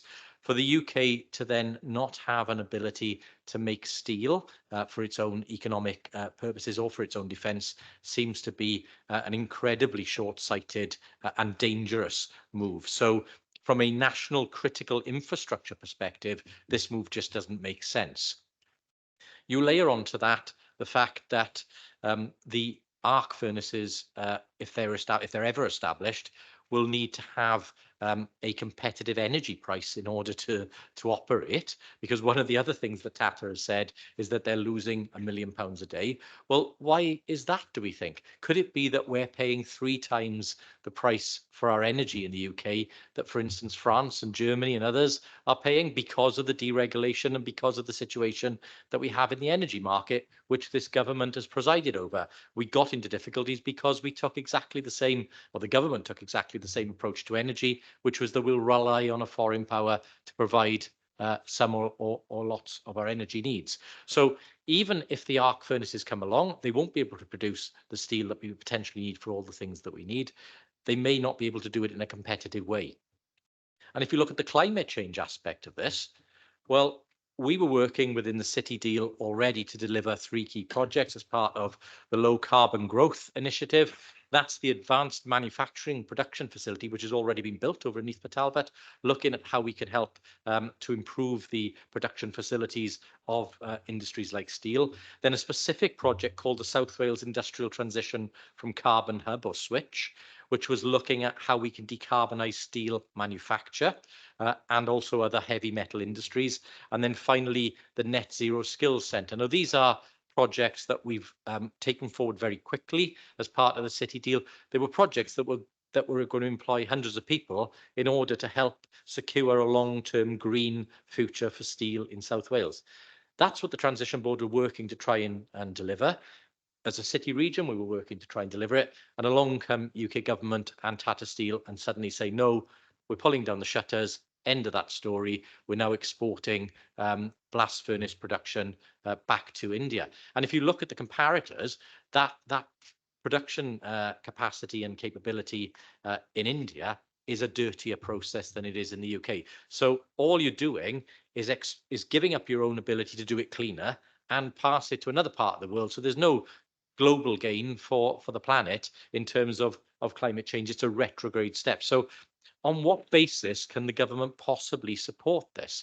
You know, I think we have to, as the motion lays out, call for continued discussions, for them to look again about how we can have an orderly transition to a greener steel production, but on the basis that we retain capacity and capability as a nation to make our own steel. And if we do that, then we protect the jobs that go with it, because 2,500 well-paid jobs being lost to our economy is not just difficult, it's devastating. As I said, these are potentially 125, 150 million pounds taken out of our local economy every year. And then when you add the supply chain and all of those associated businesses that rely on steel production and that benefit from it, you're looking at probably close to £500 million being taken out. Now, those impacts will be felt not just in Neath Talbot, they're equally felt in Swansea, in Bridgend, in Rhondda and Taff, in all of the surrounding communities. And it does not have to be this way. There is another way to do this. I just don't think the government are keen to pursue other options. You know, take the party politics out of this. For any Prime Minister to announce that scale of job losses and not talk to the equivalent First Minister about this, refuse to even have a conversation, to lock the regional government out of any opportunity to participate in the Transition Board, as UK government have done, for the Economy Minister to be offered a conversation with a deputy junior minister in about 4 or 5 days' time is just arrogant beyond belief. And it smacks of the way in which this government behaves. I am absolutely convinced they do not care about Wales. There is no value in them doing anything for Wales because there's no votes in Wales for them. And that's what it comes down to. And I will be interested to see in a few months' time whether we see, you know, very, very lucrative contracts being awarded out to companies in other parts of the world, maybe India, maybe elsewhere, for the supply of steel to the UK, when we could have continued to make it here if the government had the will. And I would urge everybody to support the motion. Councillor Holly. Thank you, Presiding Member. And can I thank the leader, because when I suggested this, he suggested a cross-party agreement to bring this notice of motion. The simple fact is that in Swansea in particular, how many of us are being touched by the steel industry? It is unlike the valleys, which to some extent was touched by olive coal. In this area, if you start in Llanelli and go up to Bridgend, at one stage you couldn't go 100 yards without it in some sort of steel or iron industry, and that, you know, that is a fact. And the reality is the steel industry has been decimated, not just in the last couple of years, but over the last 30 years. The reasons being energy prices, yes, but I always remember a man by the name of Mr. McGregor turning up at Llandarcy, where, in Port Talbot. And I can remember his saying to a colleague of mine who was in the union, and he turned around and said to him, I'm going to fire a shotgun in the rolling mill at midday and not in anybody. He said, "How are you going to do that? I'm going to sack you all." And that's what they did. And that was when the glorious Mrs. Thatcher was around. So let's be blunt about this. The steel industry has never had its support. An engineer that I once worked for, had an opportunity to travel around America. And one of the places he went to was a place called Bethlehem Steel in Philadelphia. And Bethlehem Steel is one of the biggest steel manufacturers in the world. And on the side of their rolling mills, the 5-stand rolling mills, was a brass plate. And that brass plate said, "This is donated by the American Defense Pentagon for the strategic importance of the American defense network." In this country, we do not think of that. If it's a bank, you underwrite it because the city friends, we're all members of the same clubs in London. You've got to look after them. But the steel industry doesn't have that club. The steel industry's club are its workforce, the people that we know, the people we grew up with, and the people that are now working there. And that's the sickening part of all this. We know how to produce steel, very, very good quality steel.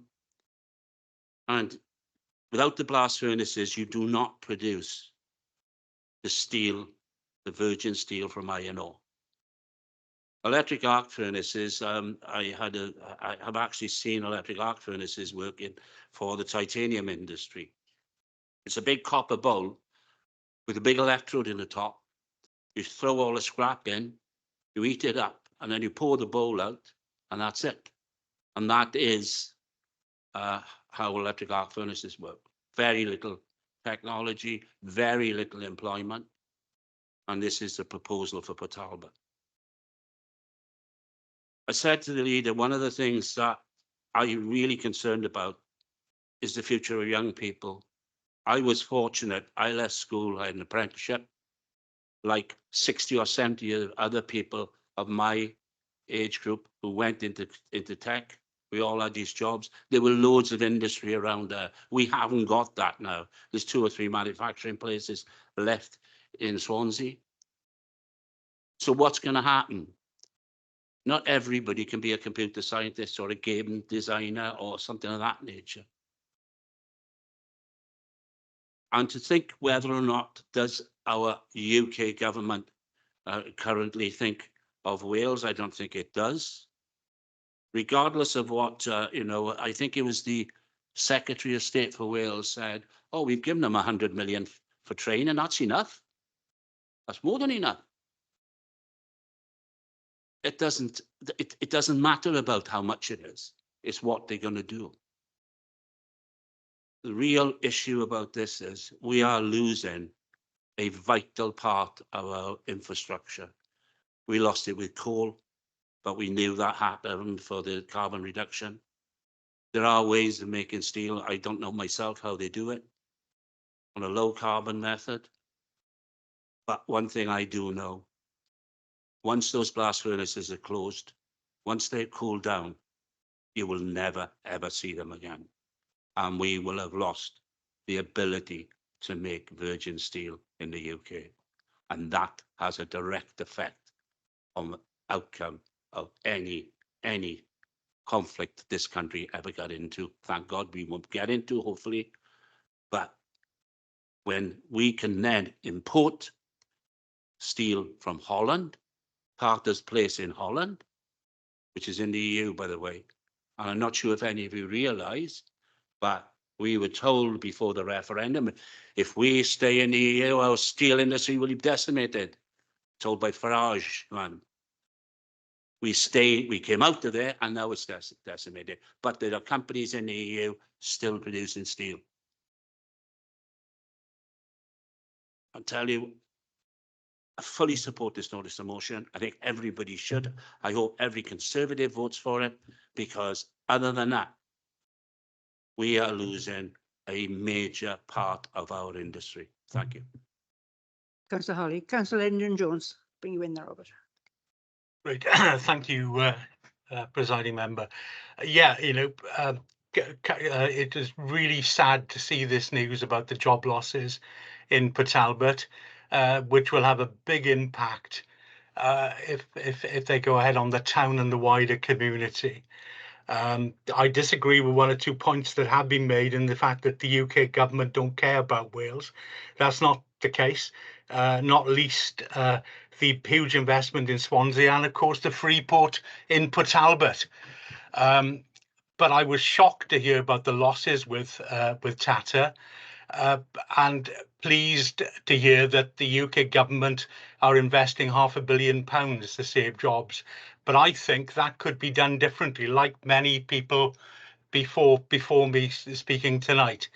We all know someone who has worked in the works in Port Talbot, members of my family, friends, neighbours. So I would like to think more could be done. We're talking about 2 furnaces. There's one I'm told is at a stage where it needs to be relined, but I understand the other is due to be relined in about 4 years. I would therefore like to see at the very least, and I mean the very least, the second furnace remain in use.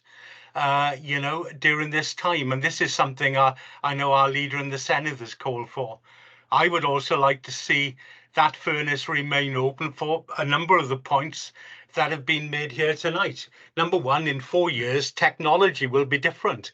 We can make different choices, which would allow, hopefully, to retain a lot of those jobs. And I also think it's very, very important we retain the capacity to make that high quality steel.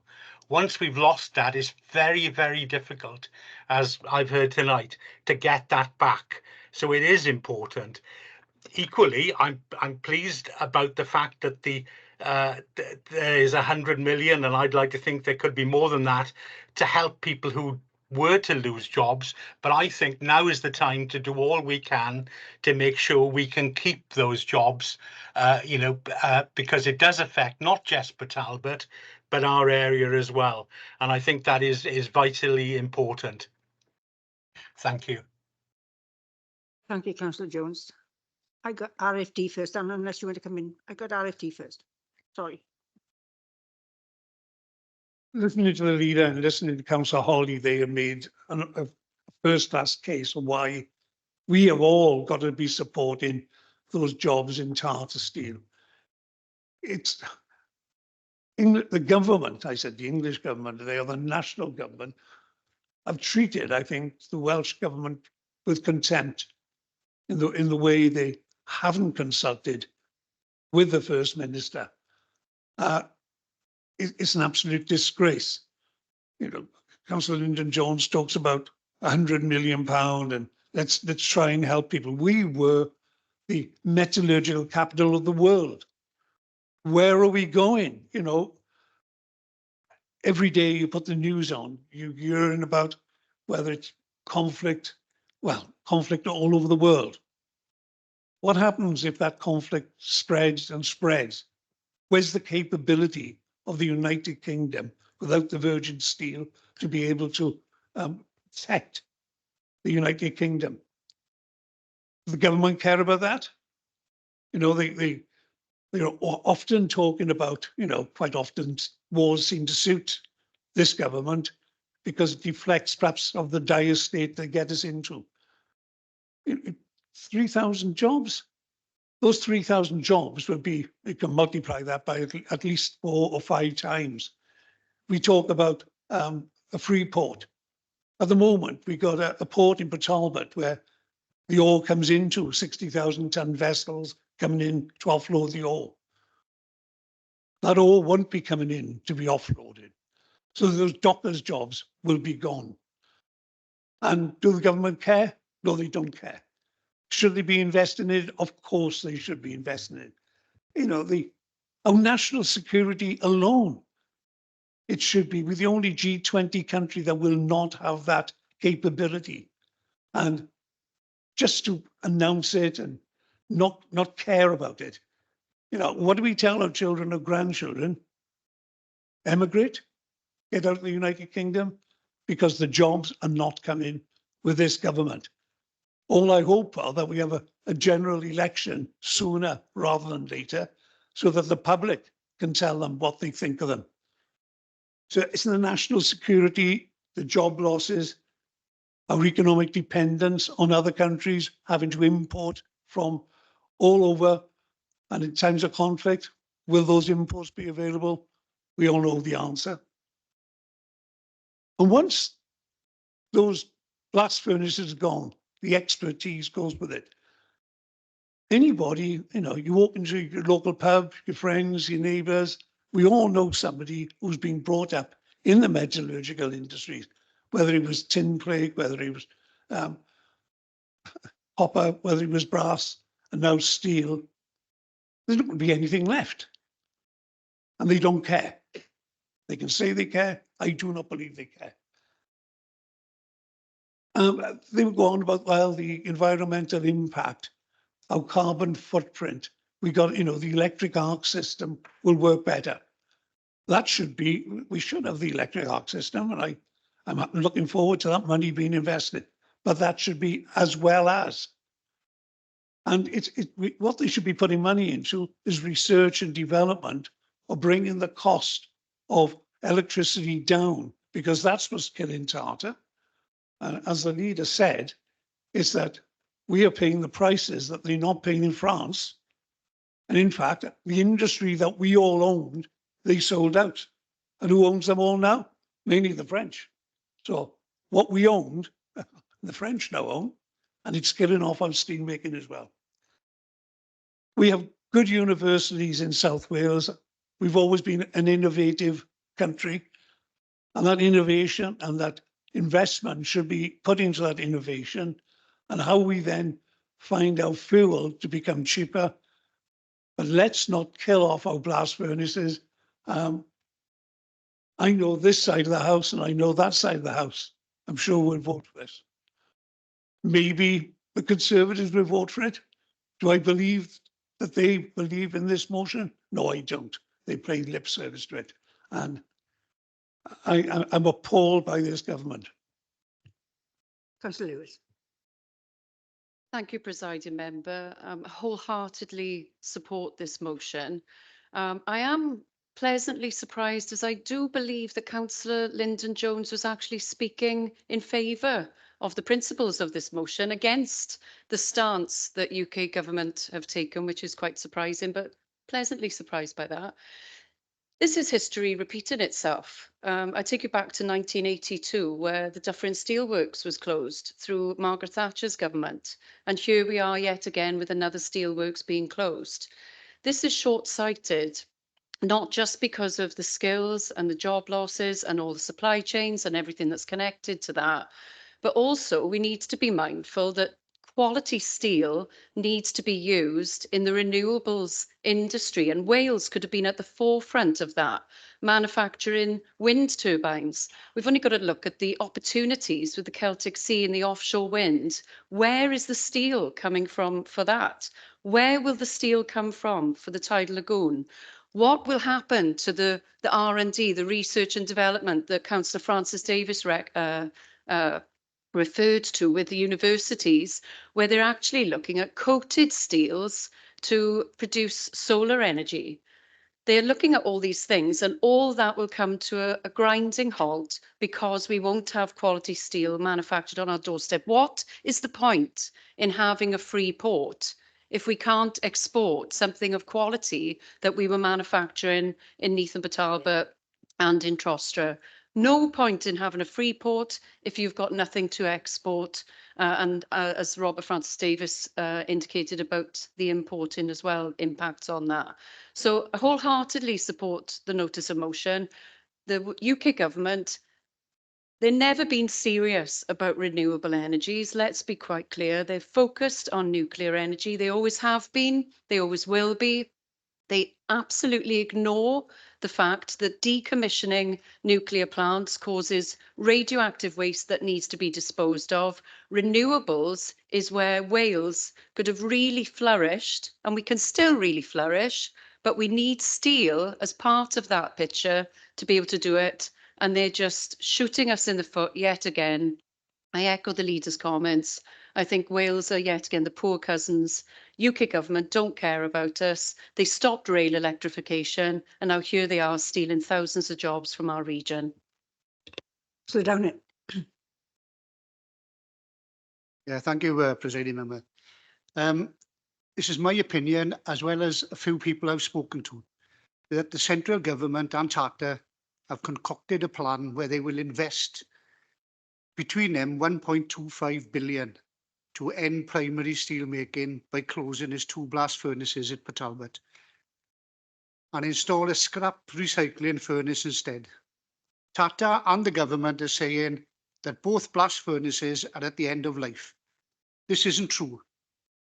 Number 4 blast furnace isn't due to be relined until 2032. With the planned closure of British Steel's blast furnaces at Scunthorpe already announced, this devastating news will end our sovereign steelmaking capabilities. The UK would be the only country in the G20 without the ability to make steel from scratch. The basic oxygen steelmaking method currently in use uses raw materials in a blast furnace plus other elements added to the Bosch process to produce extremely high quality steel with a wide variety of specialist grades that are used in automotive, defence and food packaging, to name just a few. Tata Steel and the government say that the high amount of CO2 generated by using blast furnace is not sustainable under the net zero plan that this Tory government are trying to implement. Yes, the steelworks in Port Talbot is the single largest CO2 producer in the UK, but it only accounts for 3% of the country's CO2 output. The UK only accounts for 1.5% of the global CO2 output. So you can really see how insignificant this will be compared to the humanity costs. I say that this is a financial decision that, due to decades of underinvestment and creative accountancy that has been largely Tata's own doing, they are bringing blast furnaces online in India at the same time as closing ours. We still require virgin steel to use in our country. What will happen to the price of this steel when we cannot produce our own? Our European partners are investing heavily in clean blast furnace upgrades using hydrogen and other carbon capture methods to clean up the steelmaking process, where our short-sighted government are once again selling our vital industries down the river. They say electric arc furnaces are green. I ask them where the vast amount of electricity required to operate this furnace will come from. It will be the world's largest electric arc furnace. And only last year, we were threatened with lights going off. So I asked the government and Tata, where is this green electricity coming from? Renewables aren't reliable enough, so I am saying to them is that it will be for gas-fired power stations. Very green indeed. So it appears that 2,500 jobs will be lost at Tata, with thousands more contractor partners and supply chain jobs for a green initiative that isn't green. It's a sad day for Great Britain indeed. To finish, Presiding Member, how do we compare with our neighbours? France, they've got 3 blast furnaces. Germany have 14 blast furnaces. Sweden have 3 blast furnaces. Belgium have 2. And Austria have 5 blast furnaces. And there are no plans for closures. UK has 4 blast furnaces, moving to no blast furnaces. And that is a disgrace. Thank you very much. Councillor Jones. Councillor McGettrick. Thank you. Obviously, I'm going to urge everyone to support this motion as well. So I worked for 10 years in steel industry. The last place I worked, Shotton Works in North Wales, that used to be an integrated steelworks. And decades after they sacked thousands of men on one day, the effects were still being felt there. And I'll never forget the bitterness with which everyone spoke about those days. How for a year everything was great, but then the redundancy pay packets ran out and suddenly businesses started closing in their communities. and the young people had to leave to get those sorts of jobs. That's a vision of the future of what we're facing as these jobs go. I won't revisit some of the territory that's already been covered, although I would agree with everything that's been said. But there is a lack of strategy, and I think that has been highlighted. And there's also sometimes a lack of willingness to pay for things. The energy price, big issue. But we have to recognise some of the things that we want from a modern steel industry do cost money. That's not killing your workers. That is paying your workers a decent wage. That is about controlling emissions and controlling the amount of carbon. All of that is within our control while that steel industry is local. And our local steelworks have worked very, very hard to address all of those big issues. And then finally, yeah, the greenwashing of this decision is absolutely breathtaking. There certainly may be good reasons to build an arc furnace, and I'd far rather see an arc furnace here than nothing whatsoever. But in terms of green, all of that steel will have gone into recycling somewhere anyway. Steel is almost all recycled. Every single bit we can get our hands on is recycled. And yeah, it's great for the UK carbon footprint, but like, good grief, what about the global carbon footprint? Unless we change our patterns of consumption, and that is not happening anytime soon, because we are going to be using steel to build rails, build all the renewable technologies that were mentioned earlier, we are still going to be producing that steel somewhere. And we're moving potentially from a situation where we're producing it locally in a relatively carbon efficient manner to producing it potentially further afield under worse conditions, more carbon output, and then additionally having to transport heavy materials long distances. So I'll leave it there. I think most of the rest of it's been covered by others, but I wholeheartedly support this motion, and it's a terrible day for British Steel. Councillor Will Thomas. Thanks, Presiding Member. I think firstly, our thoughts should all be with all the people that are, with proposed job cuts. Obviously, it must be a very stressful time for all of them. So firstly, I'm sure everyone in the chamber, our thoughts are with them, and hopefully it doesn't come to such severe job cuts. Obviously, it's a very real problem. I think what Andrea said it best was it's so short-sighted by the UK government, and I really believe it is an absolutely awful decision that hopefully can be reverted. The leader mentioned that we pay a lot more for energy on this site. That is obviously one of the factors of the the prices. However, with the steel industry, obviously we've seen. Excuse me one second, my daughter's screaming. Sorry about that. Kids and working from home. Obviously, the steel industry is at the center of a geopolitical game. As soon as China joined the World Trade Organization, they've been subsidizing their steel production and lowering the prices, and Western steel manufacturers have obviously paid the price of that, and Port Talbot has. I would go as far as saying that it is a massive national security issue if we can't make virgin steel in this country. And, I would look at, steel tariffs on imported steel coming in to the UK there. So we are in our group making representations in the party and in Westminster. We will continue to do so.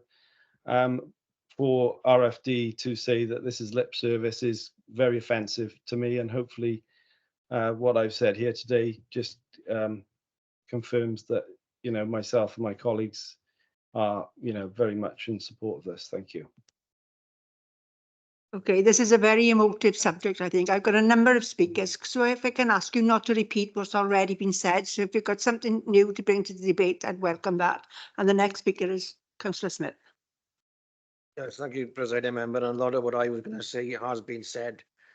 We're not just talking about 3,000 jobs in Port Talbot, important though those are, we're also talking about the supply chain. And we're looking at the future job opportunities that are going to be taken away. And I, as Cabinet Member for Education, that is one of my big worries about this.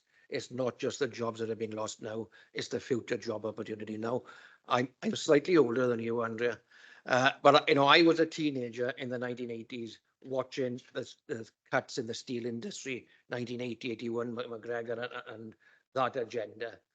The community that I represent, they worked in Trostre, Trostre was decimated, is still there, thankfully. Velindre is gone, Dewport is gone, the Bringwyn is gone. Many of them worked in Port Talbot. That industry has been decimated. Those job opportunities were never replaced. And as has been said, this does not make economic sense. It certainly doesn't make environmental sense, and it doesn't make sense on grounds of national security.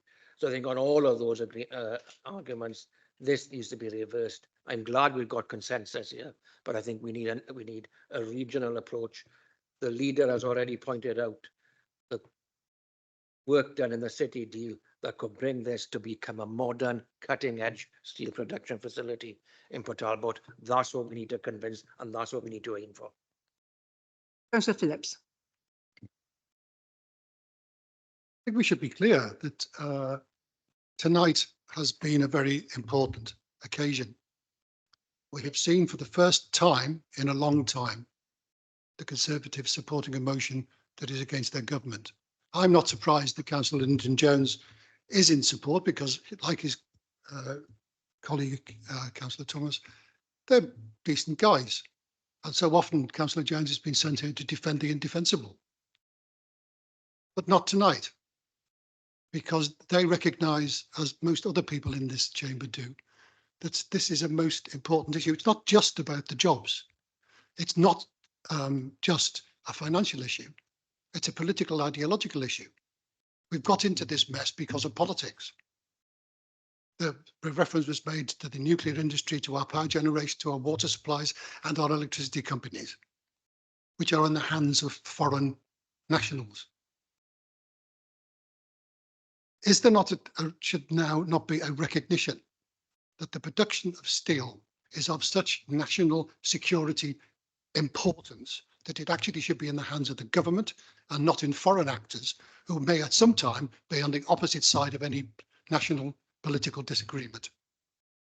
Whether we're going to be subjected to slow delays, import, delivery problems during times of conflict when we cannot get steel.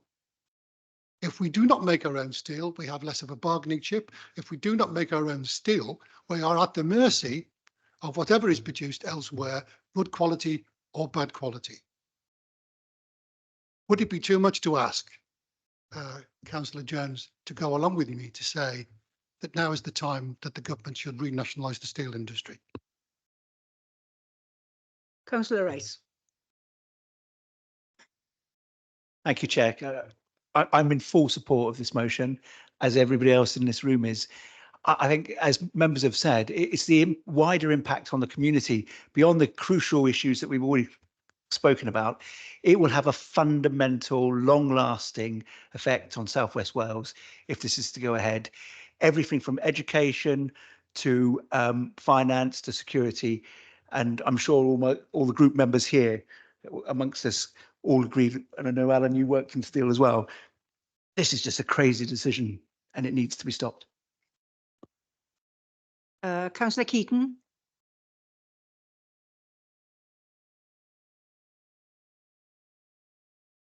Councillor Keaton, you're on mute. I think she's frozen, actually. I'll go on to somebody else and I'll come back if that's okay. I got Councillor Jenkins. Thank you, Presiding Member. I'll take your advice. I won't repeat whatever everybody said, try to come up with some new points. But I think everyone's got choices in life. And this is a poor choice. It's a poor choice for the families and the workers and the members in Port Talbot, and also the periphery where people supply Port Talbot, okay? So I'm wholeheartedly behind this proposition and motion. I'll be taking similar propositions to the CLP and the Trades Council next week. And I think people got to get behind this motion, but they've also, I think, after we've had our debate today, we've got to get behind the members and the workers in Port Talbot, where they're standing beside them in Port Talbot or wherever they go in any dispute or rallies. Okay, so I take that away. But what I would say, it's a dangerous choice as well, because, as people have said, if you're going to if you're not going to be able to get that steel, pretty sure that people are going to work out that you haven't got the capacity to defend yourself. I mean, Ukraine got rid of their nuclear weapons, didn't they? And whether Russia will be in there now, if they were there, that's a different thing. But when you're doing a poor job, okay, and you're looking at dismissal, they escort you from the building with all your belongings because of the damage that you can do to that brand. Unfortunately, it looks as if we got another 10 months before Rishi's escorted for number 10. But what damage you'll do in that 10 months, let's hope nobody gets another Patal, but because that's the worry. Thank you very much. Councillor Rice. You didn't speak? Yes. Oh, yeah, spoken. Sorry, I hadn't crossed. Councillor Chris Evans, then, please. Sorry? Oh, Sarah. Sarah's before Okay. me. If I can call Sarah first, then, please. Sorry, Hi. I lost you for a bit, Sarah. Yes, I'll try not to say everything that everyone else has said, though I thoroughly agree with it all. My father was a welder during the 60s, 70s, 80s, 70s, the Vale, the Lindra, Port Talbot, 80s, when it got hard to get jobs. I think it's ludicrous. I think it's crazy that a government is doing this right now. Grant Shapps was saying how dangerous, the most dangerous time in our modern history we're at. And we're closing down the steel works. That is just crazy. I mean, it's unpatriotic. I can't believe I'm saying this, but it is. It's like tying our hands behind our backs. We really need to keep this open, not just because I've got history with it, but because we have to. And it's ludicrous. As for it's greenwashing at its worst, I'm pro all the green stuff, you know that with me. But this isn't green. When we've got to get something from the other side of the world, probably, to replace what we've got locally, when we've got so much building to do, is not green. Absolutely not. And the other thing is we've got the problems with sewers, we've got problems already getting stuff in. It makes us vulnerable. And we don't need to be vulnerable. This is scary. It's the one time I'll agree with Grant Shapps. We are vulnerable and we need to protect ourselves. That's all I want to say. Thank you. Okay, got two more speakers and I'm going to close the debate. Okay, so I've got Chris Evans next, please, Councillor Evans. Chris, you're on mute, Chris. I can't lip read, sorry. No worries. Yeah, I'm another one. My father was a fitter and turner at Valindra in the 80s. It doesn't make sense economically. It doesn't make sense morally. It doesn't make sense environmentally, and it doesn't make sense in terms of strategy. What it looks like more and more is just a massive bung from Rishi Sunak to a good friend of his father-in-law. So what we have time and time again is the English government letting Wales down. It's happened before, it's happening now, and it's happening again. And I think it's now time that we should stand up and make our own decisions and leave the UK and go for Welsh independence. Councillor O'Connor. Hi there, thank you. Of course, this is clearly a very emotive topic. Everyone knows somebody who's been involved, I think, in some way for Tata Steel. And it's not the first time in a long time we've actually supported a motion before, not that long ago. We're only human. I think this is absolutely awful for the UK as well, not to mention a worrying security issue, particularly for our patch, as Lyndon has already said and will. The wages these workers get paid won't even be able to be matched. They were high wages, obviously. It won't be able to find that type of wage in Wales easily either. And I absolutely feel for every single person who's lost their job and been affected, because it's an awful, horrible time for those people to go through as well. So, yeah, fully support this motion tonight. Thank you. Let's do it. Thank you, Chair. I'll sum up really quickly, and look, I'm grateful for everybody's support. I'm a little surprised that the Conservative members support him, but really pleased to see them talking and standing out against what is a ridiculous decision. And just say, some people have mentioned their family connections to Steel. I've got one as well. My dad was actually one of Mrs. Thatcher's first victims when she closed parts of the plant back in the 80s, and I didn't mention her name in my father's house because it's a tirade of words I couldn't say in this chamber. And he's absolutely right. And I think Councillor Phillips has always been looking at my notes, because one of the things I was going to say in summing up as well is, I think, look, if you're going to spend hundreds of millions of pounds protecting an industry that's struggling, then you've nationalised the banks before, you've nationalised rail services before, you've nationalised other services before.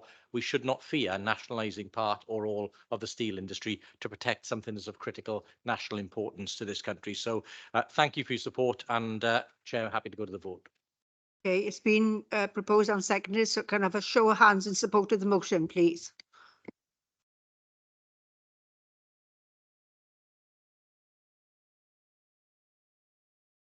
Any against?